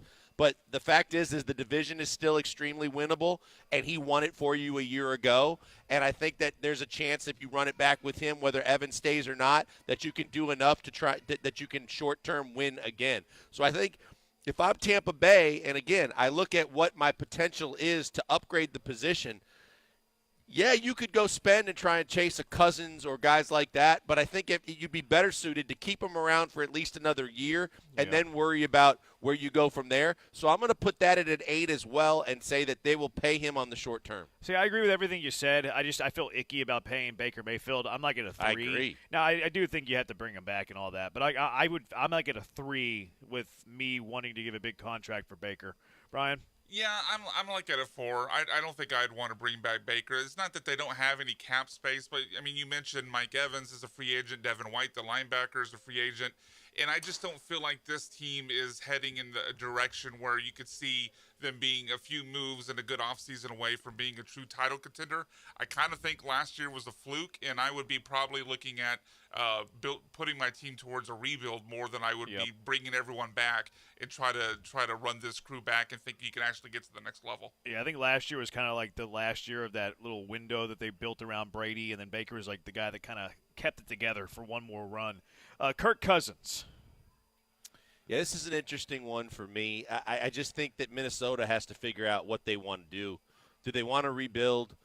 Do they want to press the reset button, or do they want to go for it again? Because the roster isn't bad. And you know that you've got a tough situation with Justin Jefferson, he's come out and said, I want to win, I want my bag of money, and I want to get the football. And if that's the case, then in the short term, Kirk Cousins is the guy you got to bring back. And he's also coming off of injury. If I'm the Vikings, I'm not too jazzed about bringing him back. But if not, I don't know where I'm going next year when I got to get Jefferson the ball, and I'm facing the possibility of putting a rookie quarterback in there to try and do that. I think he's got to come back, so I think priority for the Vikings changes. It's not so much priority. It's more like how do you feel about giving that money? Because I agree with you 100% that Kirk Cousins, like they need to bring him back, especially if Justin Jefferson saying I want him back. But handing him $35 million, $40 million that makes me feel like at a 2. Like I don't want to break the bank on an older Kirk Cousins. It's kind of like what you said about Baker. Like I feel dirty doing it because he's a regular season quarterback, but I feel like they have to. Yeah, I think that they have to, but I feel icky doing it, so I'm like at a 2 with Kirk. Brian? Yeah, I'm higher, a little bit higher than you guys. I would actually put this as at a 6. Kirk Cousins, I know he's obviously had the shrinking violet in primetime label for a long time now, but he's been, I would say, as good or better than any quarterback on this list for the last couple seasons. And you mentioned Justin Jefferson. You're trying to re-sign him. You're trying to win now. They've got a good coaching staff. They've got other weapons around him like Jordan Addison as well, beyond just Justin Jefferson. So I would be at about a 6 with Kirk Cousins. I think you got to bring him back and give this another shot. Tua. Yeah, to me, this is another one. Tua, to me, is who he's always going to be. I don't think – it's kind of like what you said, Jeremy, about Dak. I agree with it. I think Dak can be very, very good statistically. I don't think Dak's ever going to win a Super Bowl. I think Tua's the same thing at a younger age. I don't think Tua is going to win a Super Bowl. I think that team right there offensively with a better quarterback would be amazing and maybe unstoppable offensively. I think they have to bring him back. So I don't feel great about it, but I think it's probably at a 7 or an 8 for Miami to keep that kind of offensive system running the way they expect it to run. I think he's got to come back. Yeah, I'm probably about a 7 with Tua. I feel like they're stuck with Tua. I think Tua's like good. I don't think Tua's great. Miami was so hurt with injury this year. Like I want to see Miami healthy next year to see like how much of a threat they are in the AFC. They were a shell of who they were by the end of the year. So I'm at a 7 with Tua. Brian, where are you at with him? I'm lower. I'm at a 4. I think this is a quarterback that's been made by his weapons, especially Tyreek Hill. I don't think Tua is any better than, other than Baker Mayfield, I don't think he's any better than the names we've already brought up. So I would be, especially since we know Tyreek has already talked about he's retiring in 2 seasons. I don't believe him. Maybe we don't believe him. Maybe he does, maybe he doesn't. But I just don't think this is a quarterback that beyond Tyreek Hill is someone I'd really want to invest in. I think that's fair. Trevor Lawrence. He's got to come back. I mean, he's your franchise quarterback, like it or not, and he's been dinged up. But, I think that from the totality of him being a Jaguar, it's been disappointing. in a lot of ways because they were expecting him to just take the world by storm, kind of the way CJ did from his rookie year on. But your options, you're not going anywhere else, and you're not finding any better, I don't think. So I think that for me, this is a 10, as you would say. I think this is a 10 out of 10. Wow. I think that when you've got an offensive-minded head coach whose butt's on the line, you've got an organization that's put every egg in his basket, you're not going anywhere from steering away from him.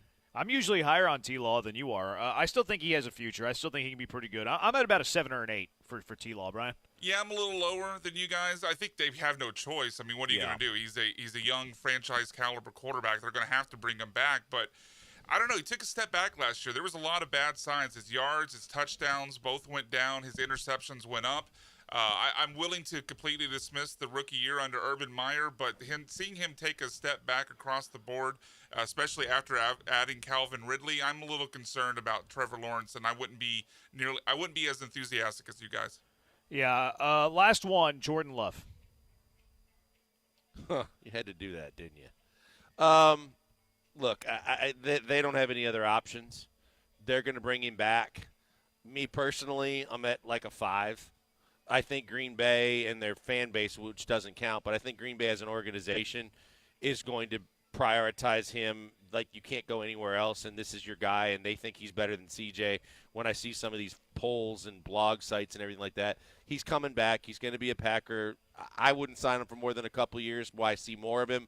But he's probably going to be their franchise quarterback, and it's going to be a Dak situation. Give me a 10. He's a 10. Jordan Love, I'm the most comfortable to break the bank on. He's the next future quarterback. He's going to be the next in the trio of Favre and Rodgers. Jordan Love will be on that list with those Packers. A 10. No doubt. Yeah, sorry, Joel. Right. I would also give this a 10. A 10. I mean, Jordan Love. I mean, look, we've given a lot of praise to their wide receivers, but it was a lot of obviously rookie, second-year, unproven NFL players that broke out at wide receiver. I think you have to give some of the credit for them breaking out to Jordan Love. He obviously put up some, yes. But in his numbers by the end of the year looked, damn near top of the league. So I would definitely invest in Jordan Love here for more than just a couple of years. Let's go. Jordan Love. Yes, let's do it. 713-780-ESPN. Who you breaking the bank on of those 7 quarterbacks? NFL free agency mock. What does this mean? Who goes where? It's the Killer Bees on ESPN 97.5, ESPN 92.5.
He's Blank. I'm Branham. We are the Bees on ESPN 97.5, ESPN 92.5.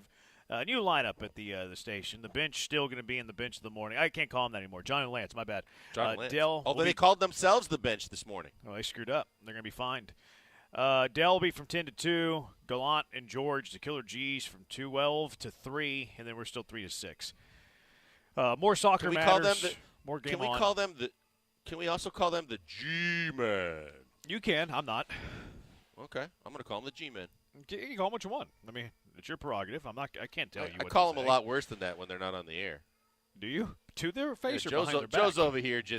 Joe's over here doing like his WWE strut and like listening to Ric us Flair? and trying to chime in. It's like, yeah, just slow down over here. He's trying to chime in.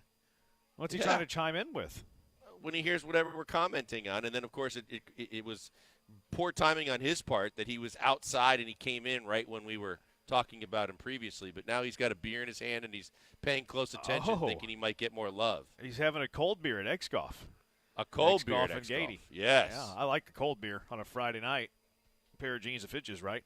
The Killer Bees broadcasting live, X-Golf and Katie. Great spot. Best and most accurate golf simulators you'll find in the market. You like the putting there, too. I remember you telling me that. Yeah, you and I have been to a couple of different places that have simulators, and the one thing that was always a struggle was that some places have like the simulator where the floor moves and tries to create the undulations.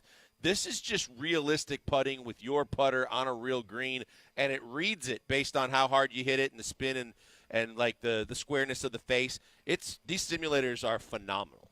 Yeah, they look really cool. The bar is awesome too. Looks like a fun spot. Can't wait to get out there. X-Golf and Katie, you need to go. Have some fun. Play some golf in one of the bays. Have a cold beer, and have a bite. Was Joe hitting some golf balls? I would pay money to see that. Yeah, no, Joe was not hitting golf balls, and I think that's because their insurance policy only covers the actual bay that you're on, not the damage that he could do on the sides and the ceiling of the place. Yeah, fair enough. 713-780-ESPN. Ocho said, check out Laramie Tunsil's tweet. Laramie Tunsil said Howard and Stingley, like, lockdown or something. Someone retweeted that. Xavier Howard has been, I think, notified, or it's been reported that he's going to be cut. He's going to be cut by the Miami Dolphins. Howard is from Houston. He went to Wheatley High School, grew up in the 5th Ward, then went to Baylor, played some football there. And then he's been with Miami ever. I mean, that's been the only team he's been on. First team All-Pro in 20, second team All-Pro in 18. I'm not going to say how many times he was a Pro Bowler because Pro Bowlers do not matter. He's not been very good the last couple of years. I personally don't want Howard in Houston. Yeah, he got hurt last year late in the season when they really needed him. He's getting a little bit long in the tooth. I'm sure he still wants to get paid very well. And for that reason alone, I'm out. If he wants to give us a homecoming deal, then I'm listening. But it ain't going to be for very long in terms of the years, and it's not going to be probably for as much money as he wants to get elsewhere. Yeah, I'm out on Xavier Howard in Houston. So NFL free agency mock. What do we got going on here, Brian? What's cooking? Yeah, so this is from Cody Benjamin of CBS Sports. I thought this was kind of an interesting, different spin on what the thousands and thousands of mock drafts that we see this time of year. So instead of doing a mock draft on, the upcoming draft prospects, this writer for CBS Sports actually did a mock draft for free agency. And so how they structured it was they based the draft order, because initially I saw the Texans at 7, and I couldn't figure out how they would be at 7. But he based this upon their projected cap space. So that'll be your draft order for these selections. And then he also made a note that he removed the players that they deemed as either obvious franchise tag candidates or players that, all the reports seem to indicate that they'll be re-signed by their team, so they wouldn't actually hit free agency, and so they were removed from the process. So it's basically a free agent draft, and where you're picking is based on how much salary cap space you have. Correct. Okay. And he trimmed down the pool a little bit based on guys who he thinks are going to be tagged. Yes. Okay. That makes it easy. So who are the top teams with cap space more than the Texans? Is it New England and Washington? Washington is number 1. The Titans are 2. I'll give you the 6 in front of the Texans. So it's Washington 1, Titans 2, Bears 3, Joe, 4 Patriots, 5 Bengals, 6 Colts, and then the Texans at 7. Dang, there's 2 teams in the AFC South with more cap space than the Texans. And the Bengals. Huh. Yeah, well, Bengals have a lot of caps, but they have a lot of holes, like Bengals do. They got to figure out what they're doing with T. Yeah, which T. Higgins goes second here. He said he was going to get rid of the guys that are franchise tagged. Yeah, look, he obviously maybe disagrees with the reports. I'm not sure why he has T. Higgins in, because I also assume that he's going to be franchise tagged. But that he is in the list according to Cody Benjamin from CBS. Yeah, so he goes Brian Burns 1 to Washington. Another guy's going to be tagged. He goes T. Higgins number 2 to the Titans. Mike Evans to the Bears. Okay. Patriots, Kirk Cousins. Bengals go with Trent Brown. Get some offensive line help for Joe Burrow, which is fine. Joe Burrow's he's had his season cut short twice now. Something people don't want to talk about with Joe Burrow. Algerius Sneed, the Chiefs corner, goes to the Colts. And then he has the Texans selecting Hollywood Brown. I don't hate Hollywood Brown in Houston. Now, I hate the names that they picked with Hollywood Brown over. Like, the very next pick is Danielle Hunter. If the Texans went with Brown over Hunter, like in real life, I would lose my mind. Yeah, that's the price tag matters, and you could probably get Hollywood Brown for a pretty decent price. I don't know. I don't know what he's going to get. What do you think he's going to command? Like 12 maybe? Think 10 to 12? Yeah, I could see that. But it's still a favorable price. But for that money, I want Saquon Barkley. Yeah, that's a good point. Like, I rather pay Saquon 10 to 12 than, and that's a little high for me where I want to be. But if you tell me I have to pick one, Hollywood at 10 to 12, Saquon at 10 to 12, give me Saquon, and then I'm going to draft the receiver in the third round. No question. That just is a no-brainer to me. If that's what the money is that I'm spending with that first pick, then I'm looking at a guy that gives me the best chance to be significantly better and not have to break the bank at 20 plus. And I think that would be the obvious choice. What was your biggest takeaway from this, Brian? Well, my initial thought was I liked the idea of Hollywood Brown because it allowed you to address the wide receiver depth. Like we've all talked about, would you be willing to take a wide receiver at 23? And I've been on that side because I think they need one more guy. And I thought Hollywood signing him allows you to get a receiver that's cheaper than Mike Evans, so you don't have to spend the same amount of money in free agency. And it also allows you to do something else at 23. His projected salary from Spotrac, it's 4 years, $59 million, works out to $14.8 per year, which may be a little higher than I'd like to spend, but I still think it comes in about $8-9 million under Mike Evans. So, Hollywood Brown's been very productive when he's healthy. You do have to worry about injuries with him, but he's 26. He's possibly $10 million cheaper than Mike Evans, and he's younger. I prefer to have Danielle Hunter, same as you, Jeremy, but I would be okay with them going after Hollywood Brown. Yeah. That's a lot of money, though. It is quite a bit of money. It's a little bit more than I'd be comfortable with Hollywood. Yeah, I'm not comfortable at 14. That trio's good, though. Like Hollywood, I do like Hollywood Brown's game. Now, Hollywood Brown has been injury-prone a bit, and Hollywood Brown has been traded away from the Baltimore Ravens. Like, does that say something about Hollywood Brown and how they thought of him in Baltimore? Like, he kind of seems like he's on the career plight of Brandon Cooks, where Brandon Cooks was like talented, but Brandon Cooks was like continuously being traded and going to different teams. So like I don't mind Hollywood Brown. I think I'm in the minority there. That price is a little bit more than I'd be willing to pay, but I'd be cool with it. I'd be cool with it if he ultimately is a Texan, because he's super fast too, and he can help you from the slot. I think he's a burner over the top. I kind of like how he fits in with this with Nico and Tank. Reliability, affordability. True. I mean, just availability. I'm like, I would spend the money elsewhere. Now, the report in itself, like the piece that this was done, like to me, it's Bad Take Boulevard that you would pick and select Marquise Brown over Danielle Hunter. Like, I think that's an awful take. They also had Calvin Ridley after Hollywood Brown, which I'd rather have Hollywood than Calvin Ridley. Depending on with the price factored in, I agree. Like if I could eliminate price, which you never can, give me Calvin over Hollywood. But if you factor in the price, I agree with that. Well, Calvin Ridley's older by at least 2 years, maybe possibly 3. He was super inconsistent last year, and I also think he's kind of repetitive to what Nico Collins does, whereas Hollywood Brown, I think, would give you a different style weapon than what they currently have. This guy has John Grenard going 28. And Saquon Barkley going 29. This is. I want to burn this piece on fire.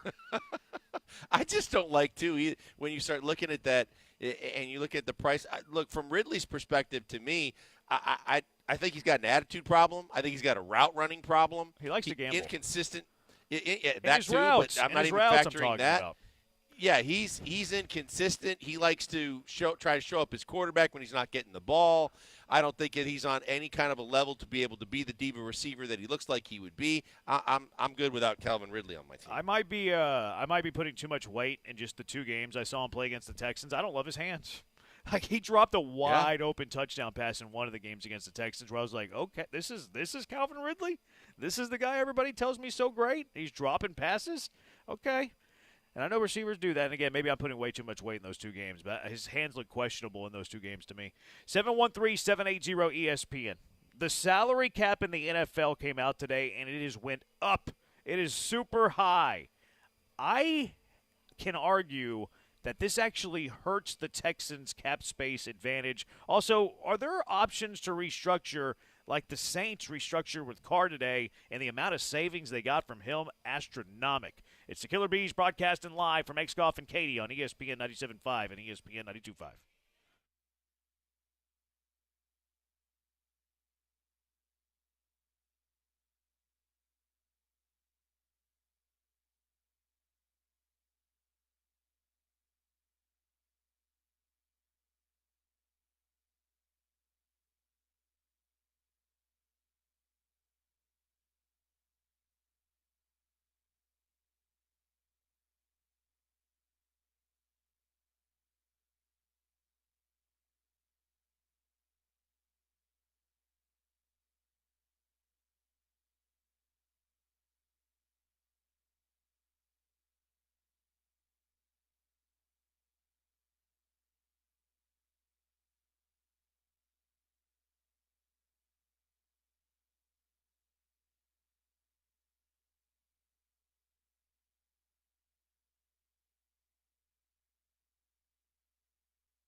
The Mobile Veritex Community Bank Studios are currently inside the state-of-the-art golf simulators inside X Golf Katy. Guiding you through their sports talk simulation, it's the Killer Bees, Joel and Jeremy. X Golf and Katy, great spot. Most accurate golf simulators that exist. Have a bite, have a drink, all fantastic. Joe's partaking in a couple of those right things. In front of me he is. Is it just still the now cold he just beer, turned or has he around got a bite? shocked. Oh, he's got the cold beer. That's all he's got. The bite came earlier. Beer? The beers are what's going down now. Yeah, I don't blame him. It's a Friday. I don't blame him at all. The NFL salary cap is on the rise. $255.4 million. It went up over $30 million. So, okay, that's a lot. That means the Texans are going to have even more cap space. Texans Cap at Texans Cap on Twitter, the best capologist that exists when you're looking at Texan stuff. He projects the Texans cap at $68.7 million. Now, you got to factor in the rookie class. They still have sign a kicker, a punter, fill out the roster, blah, blah, blah, blah, blah. That's a lot of money. $68.7 million currently under the salary cap for the Houston Texans. But I saw a lot of people get excited about this. Oh, yeah, more money to spend. This is exciting. This is great. But while you have more money to spend, these other teams also now have more money to spend. I actually think this is a bad thing for the Texans because when you have the cap space and you have a less of a salary cap, that means these teams can't bring back their own players. That means the free agent pool is better. It's deeper. You got more options to choose from.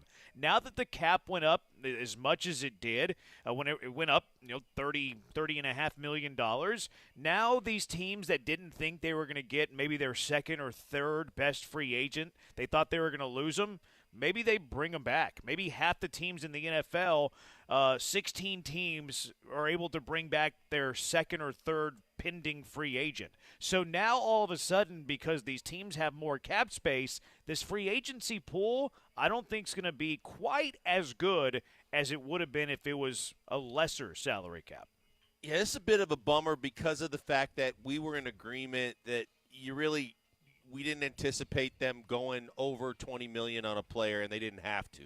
And that's fine because I've been very staunch on the fact that I think they could do their most damage by the cap casualties of other teams. So to your point, this is kind of a bummer, and it's detrimental to what the Texans could possibly do because we saw Pittsburgh cut a center today. We saw guys at positions that the Texans need to improve at where you could say, hey, we could pounce on some of these guys. There's more coming. There's opportunities to fill a multiple of these 10 starters that we're looking at having to replace because of the fact that teams are going to be cap-strapped. And now because they get this little extra boost, not that it's going to be like an end-all, be-all, but it's definitely going to affect kind of the way that they go about their business or the guys, the talent pool of the guys they can choose from. Yeah, I don't think it's going to necessarily impact like the top guys that we've talked about. I think where this is going to have the biggest influence is going to be on those like two deep guys. Like we've talked about 10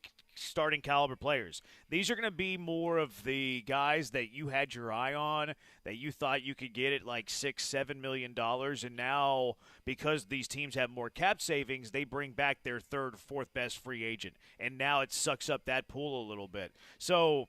It's not going to be these top names. Like Mike Evans is still going to be a free agent. Kirk Cousins still going to be a free agent. Where I think you really see it is in like the middle of what we thought the free agency pool was. Like this third, fourth tier player, that third to fourth tier, maybe even some of the second tier. Like that second through fourth tier, not that it's going to be sucked dry, but it's going to be cut by like 30-40%. And now you have a lot of these teams that are going to be wanting to get those guys. Other teams have these cap spaces, like they have this cap space as well. I don't think this is good news for the Texans, quite frankly. No, I would agree. I think that you're right. The top three guys at almost every position are going to get theirs. But the fact that you could have had a lot of guys to choose from that want to play for you because it's a great situation to be in, and you had the money to go get them, now there's a chance that their team doesn't let them go at all, and that could be a big problem. And the guys that are free agents know that there's going to be a bigger market for them than there was previously, and maybe guys that you were trying to re-sign that teams would like to have that were on your team last year that you thought, well, you know what, we're probably going to we might lose them, we might be in the running. Now with teams having more money, maybe they're willing to pay some of your guys more money and maybe this affects who you lose too. Yeah, and the counterpoint I think here would be, well, you can sign your own. You could go out and sign a John Grenard easier or a Dalton Schultz easier. And I think one thing we don't always really account for, these agents are going to be looking for percentage of the cap. And they also saw the salary cap went up. If a guy was going to make $20 million yesterday, he's not asking for $20 million today. He saw the increase. He understands the percentage it went up. And if the salary cap went up by that percentage, that demand from that agent for that player went up that exact percentage. It's not going to – the dollar is not what's influenced. Well, the dollar gets influenced here.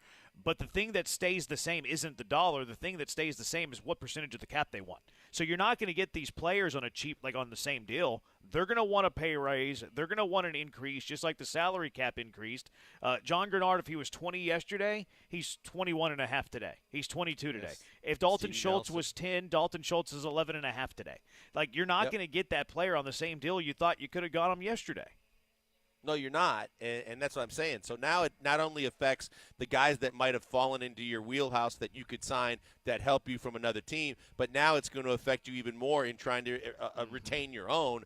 And now it gets a lot trickier and a lot more challenging for your number crunchers and for Nick Caserio. So it's going to be an interesting proposition. It's obviously a great spot to be from a league perspective and all the money that's coming in for the teams to be able to spend. But it also is a predicament now that might be a little bit more tricky than it was, say, 24 hours ago. Did you see this Derek Carr thing, David Carr's brother? Yeah. He restructured his deal, gave the Saints $23 million in cap space. It's amazing to me that one guy can change the way his contract is written, and it can save a team $23 million. They're not even losing money. They're just turning it from like a base salary to signing bonus money. It's wild to me.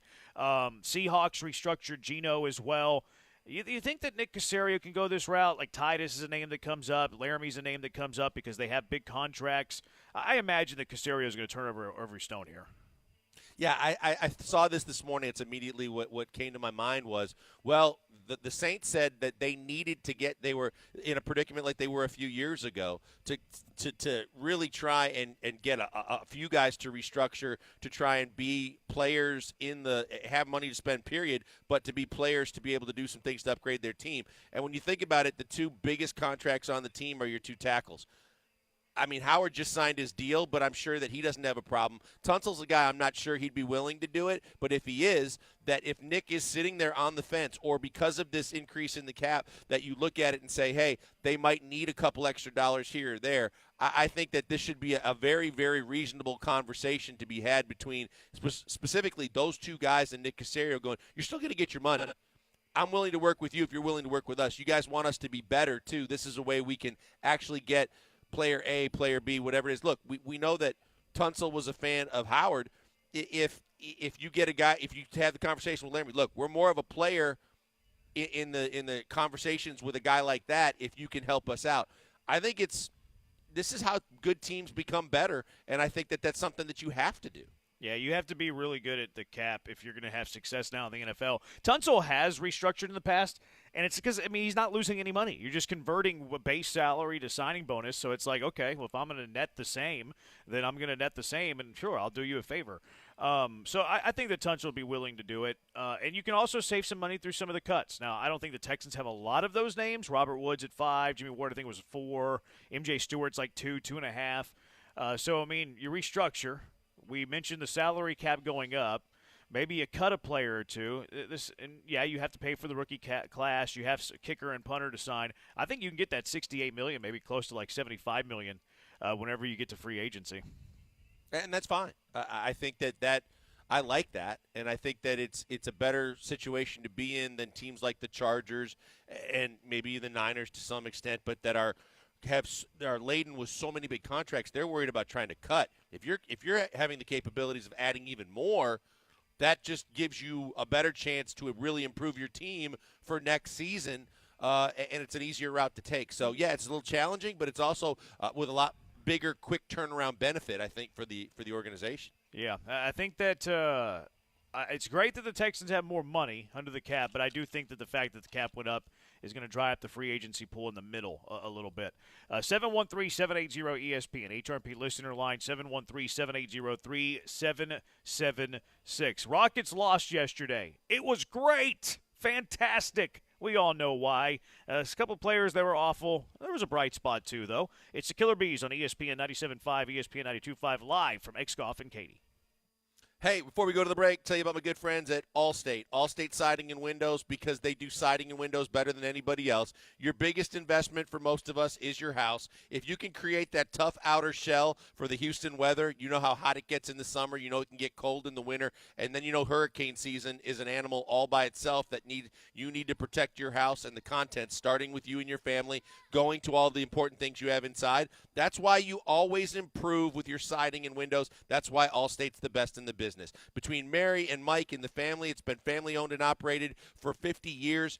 They've always been willing to support ESPN 97.5 and the sports teams because they want to help Houstonians, just like they want to help you. And all you got to do is call them. They can come out and tell you how siding and windows can make such a big difference with your house. Yes, I can speak from experience. I had new windows put in at my house from Allstate. I'm telling you right now, first and foremost, cosmetically, the outside appearance of the house was upgraded immensely. A phenomenal look to the house and a more modern look and feel immediately. But the bigger thing, one, it's a tax write-off, and two, the fact is it's going to save you up to 40% on your energy bills, and that's a game changer.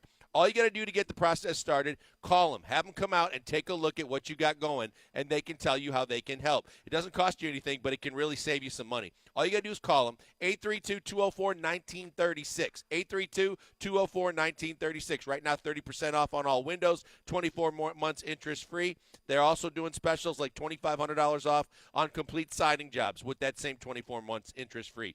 They're going to take care of you if you take the time to call them. They're fans and supporters of the station. They are going to work to help you as well because they love ESPN 97.5 listeners, and they love you thinking smartly about the biggest investment you have, your house. Check out the website, too, allstatewindowsandsiding.com.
We are live in the Mobile Veritex Community Bank Studios inside X-Golf Katy. And the Killer Bees are currently inside each other's heads, getting to the heart of pure sports talk. It's Joel and Jeremy. He's Blank, I'm Branham. X-Golf Katy, your spot to be tonight, tomorrow, Sunday, every day, because it's great. Best golf simulators in the business. Great food, great drink as well. X-Golf in Katy. Rockets lost a basketball game yesterday, first 4-1-8-7. Who cares? Texans are not winning anytime soon. Filling airtime as usual. 4-1-8-7 sounds like a fun and time. Listening daily. It sounds like I'd like to hang out with him. I'd let him buy me a drink. I would let him buy me a drink. Yeah, he's a frequenter of the negativity, but it's okay. He listens daily. So thanks for your support, sir, and have a great weekend. Yeah, whenever we see each Go other, Texans. you can buy me a drink. Pelicans beat the Rockets yesterday in NOLA, 127-105. Rockets, quick turnaround. They'll be playing in about an hour and a half. Playing the second game of a back-to-back, and they're taking on the Phoenix Suns tonight, so it doesn't get any easier for the Houston Rockets. What is the spread? I'm trying to find the spread in that game real quick, see which side of it I like the most. Looking it up. I'm Phoenix lost to Dallas last night. Did they really? So they're going to have a little bit of the red ass. You don't think the Rockets will? No, I don't. Why does it matter if one team loses and the other team loses? Why does one team have red butt and the other one doesn't? One, because I think we're both in agreement that it's embraced the suck too. And two, because Phoenix has a lot to play for, and Houston obviously doesn't, and they don't care either way the way they're playing lately. Have you seen the Rockets' next 5 games? Yeah, they're tough. Ooh, it's Phoenix, OKC, Phoenix, I believe. That's right.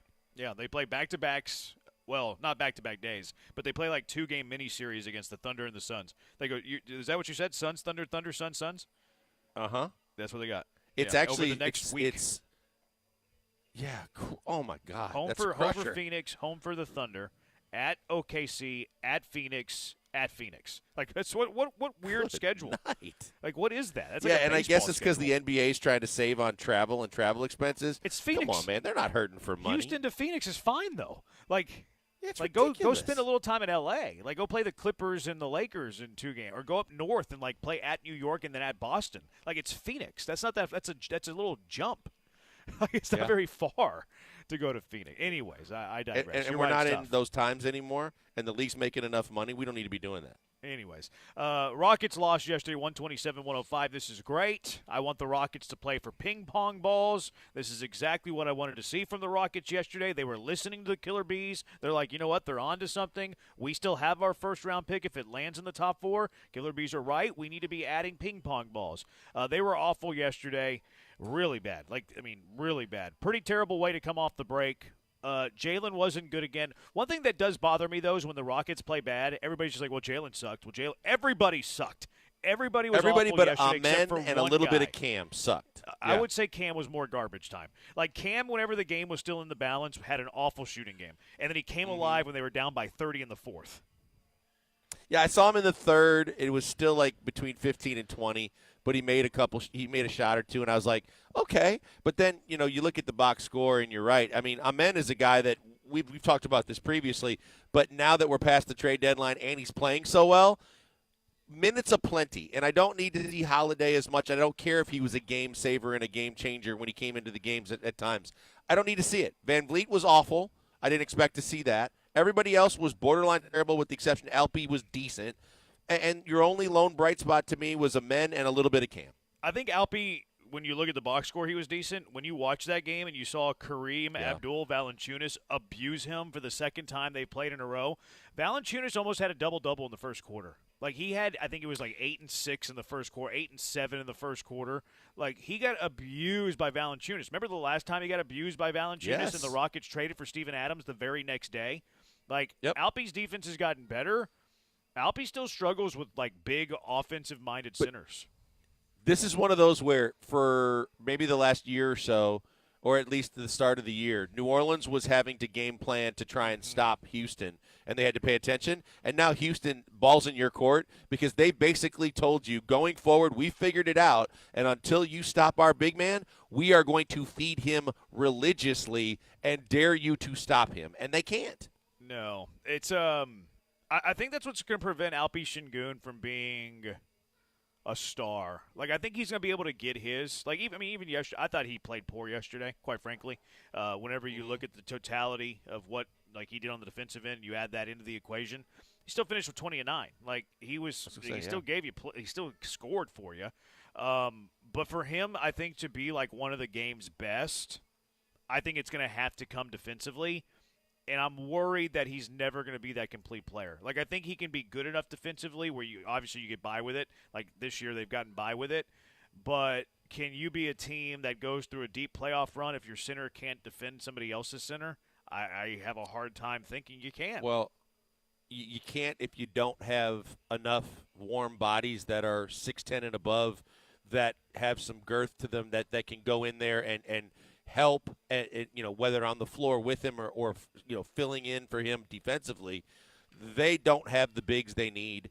He needs to play alongside someone that not only can help on the glass or with blocking shots, but can provide a little bit better post defense. But on the floor and that's at the something same that time? Steve. Or just like backing him up? No, backing him up if he can't stop people. But at the very least, when Jabari or other people are on the floor with him, they've got to do the dirty work that he can't do. And someone's got to be a better low-post defender than he can be sometimes when he's getting abused like that. And they don't have another able – Jeff Green ain't it. They don't have another guy that can come in and say, well, Steven Adams would be that guy. If Steven Adams is the guy he was before he got hurt, he can come in and he can put a big body on Valanciunas, and now it's someone else is going to have to beat us. We're not going to have this continually beating us over the head. They don't have that guy this year, and they're not going to get that guy this year. So it's something that they've got to plan for going forward because people see this and teams are going to use the blueprint. It's copycat league, and they're going to see if they have any kind of big guy with any kind of ability on the post at all, they're going to dare Alpe to stop him, and I don't think he can. The good news is I don't think there's a ton of those guys, but Valanciunas isn't a world beater. Like, Valanciunas is like he's a solid piece. He's not Joel Embiid. He's not Jokic. You know what I mean? So, like, the good news is there's not many great offensive-minded centers where Alpe's going to have to go up against that every night. But you run into that type of team when or if the Rockets are a playoff team again, it's going to be a challenge for them. I'd like to look get at go ahead.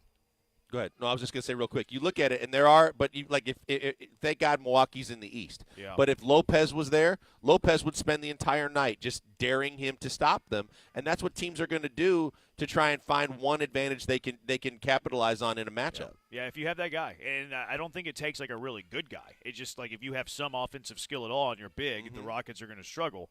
And they kind of refuse to send double teams, too. Like, they're like, here you go, Şengün, you're on an island. I'd like to see Jabari get more shots when the offense is struggling. Like, he can knock down shots, just see if he can have, like, a hot game. Like, he knocked down a couple of threes yesterday. Okay, offense is struggling. Jalen's not hitting shots. Cam's not hitting shots early. Let's see if Fred VanVleet's not hitting shots. Brooks isn't. Let's see if Jabari can knock down a couple shots. I'd like to see him take more shots, especially when the offense is struggling. The bright spot was Amin, though, and you're right. You nailed it. Like, I want Amin to play 30 minutes a night, like 22 points, whatever. Like, the scoring's great. It was career high, but he's doing a little bit of everything. Like, he's getting a few rebounds, getting a few assists. He blocked 3 shots yesterday. I like what I'm seeing. I want him to play as many minutes as possible. No question. He is a multifaceted, multi-skilled player that's only going to get better with more minutes on the floor. And he's getting more confidence. And we know that he can take it to the basket. The shot is the one thing that has to continue to develop. But whether it does or not, when he can get points as well as be that big, rebounding, long wingspan guy, and he'll get better on the defensive end. But because he's long and rangy, he can stay with guys and he can block shots even if he gets beat. He's a guy that the upside to me is the sky is the limit. Of all these guys we've been talking about that they've drafted highly, this is a kid that looks like he's got a massive upside, and already in year one, just look what he's been able to do and get done in a short period of time. There's no reason not to play this kid as much as possible right now between now and the end of the regular season. I think the ceiling is the roof when it comes to Amin Thompson. Thanks, MJ. I think he's better than Fred VanVleet. Oh, I don't think he's better than Fred VanVleet. I think he's better. Maybe I'm just being super prisoner of the moment, and because I do want the Rockets to lose out so they can get the most ping pong balls possible. But I really like what I see with him, man. I think he can be like a triple-double type of guy. Like, and his shooting still suspects. Obviously, he did knock down a 3 yesterday, but like you can even see how teams are defending him. Like, if he gets the ball on the perimeter, they're sagging into the paint. It's the Westbrook defense. It's gonna it's Yes. gonna lay off and say the one thing we're not gonna do is let you beat us in the middle and get into the paint and around the basket. So we dare you. And if you have an ego and you can't pass up the shot, benefit to us. But when we do these monthly rankings, I'm telling you right now, by the end of the season, it's not far-fetched to think that he might be the most valuable guy on your team by the end of the season in terms of the guys that you have the biggest upside and that have the most ability. Yeah, I was actually thinking about that today. Like I was having that conversation with myself. I like to talk to myself, but yeah, he might be up there pretty soon. We do it at the start of each month. Where are we at on March 1st with the Rockets that you most want to build around? I know who's fading though. 713. By the way, my mom said when we were kids, it's okay to talk to yourself, just don't answer. Well, it's a pretty one-sided conversation. Yeah, but at the same time, it's not as crazy. I don't know. Because then the next thing you do is you're in Twitch. And you're talking to yourself amongst two and three accounts. Yeah, but we have jobs. 713-780-ESPN HRP listener line. Every Friday we wrap up the show with all the mean things that you say to us. There's still time for you to say some mean things to us. What were the meanest things you said all week? Mean text with the Killer Bees next. Killer Bees live at XGolf on ESPN 97.5 and ESPN 92.5.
Thanks so much for X Golf having the station out today. Best golf simulators in the world. And you can get them out there in Katy. Great spot. Joe's partaking in the cold beer.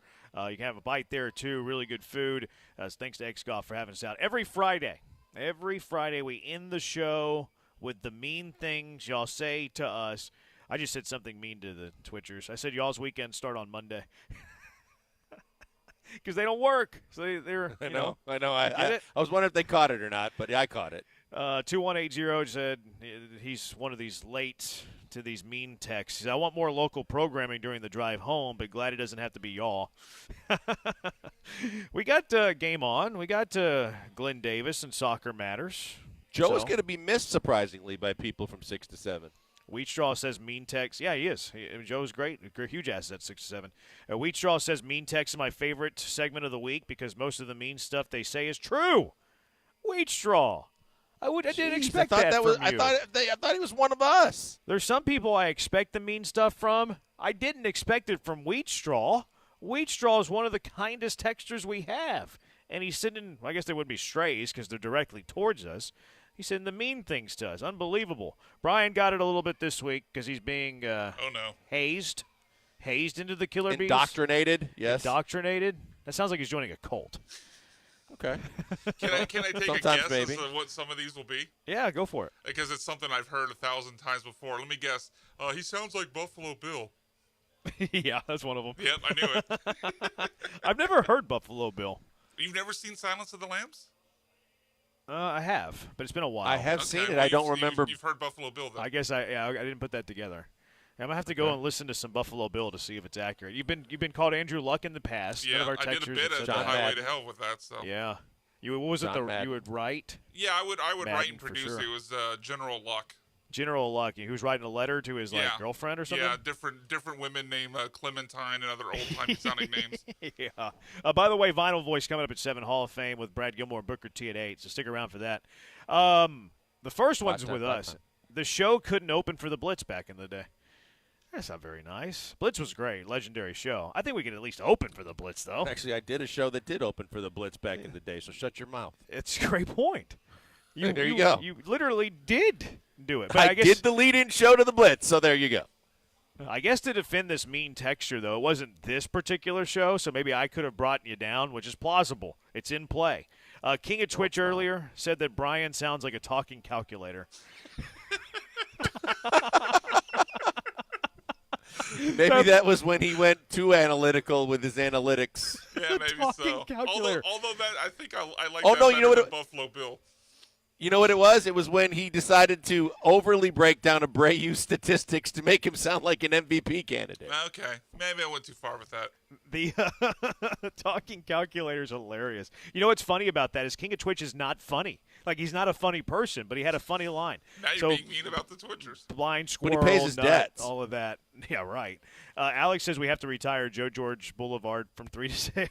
Retire Joe George from the – no, we can't get him off a Bad Tay Boulevard. Maybe we can retire – no, I don't want to retire him from the car wreck of the day. You're not Joe doesn't get out that easily. No, he's just still because available. he's – yeah, now he's going to be more frequented on Bad Take Boulevard, but he definitely can't be left off of the car wreck of the day. Yeah, definitely not. Charles Barkley was very mean to the homeless crooks in San Francisco. Oh, yes, he was. Says that Barkley says San Francisco is full of homeless crooks. A lot of people thought he shouldn't have said this. Charles is going to be Charles. He also was critical of San Antonio women being far too heavy. So he's not going to hold back just because people don't like it. Which of the two was worse, the San Antonio women or the homeless crooks in San Francisco? Without question the weight of the women. I agree. Yeah, I feel like this was like kind of tame for Barkley. Although he did, I think he also threw in that the homeless people had guns. But Charles is going to be Charles. Well, I mean, they should cause some petty crime and get a good night of sleep. Somebody texted, says y'all got rid of Joe for Buffalo Bill. There it is. There it was. It was earlier today. The guy behind the glass is a moron. That might have actually been Joe. Because some of these are old because people weren't that mean to us this week. The Hive was not very mean, which we're going to have to do better next week. So some of these are ones that we've had in the queue for a while. Like this one says, dang, Barry, I have to listen to Gasbag Blankers today since you're back on ESPN for the day. You owe me, LOL. Like Gas that was one bag. from 2 weeks ago. That might have been after Taco Bell. Have you ever been called a gas bag before? After Taco Bell by my wife, yeah. And then somebody said Branham is such a bad word canoe. You can guess the boy. bad word.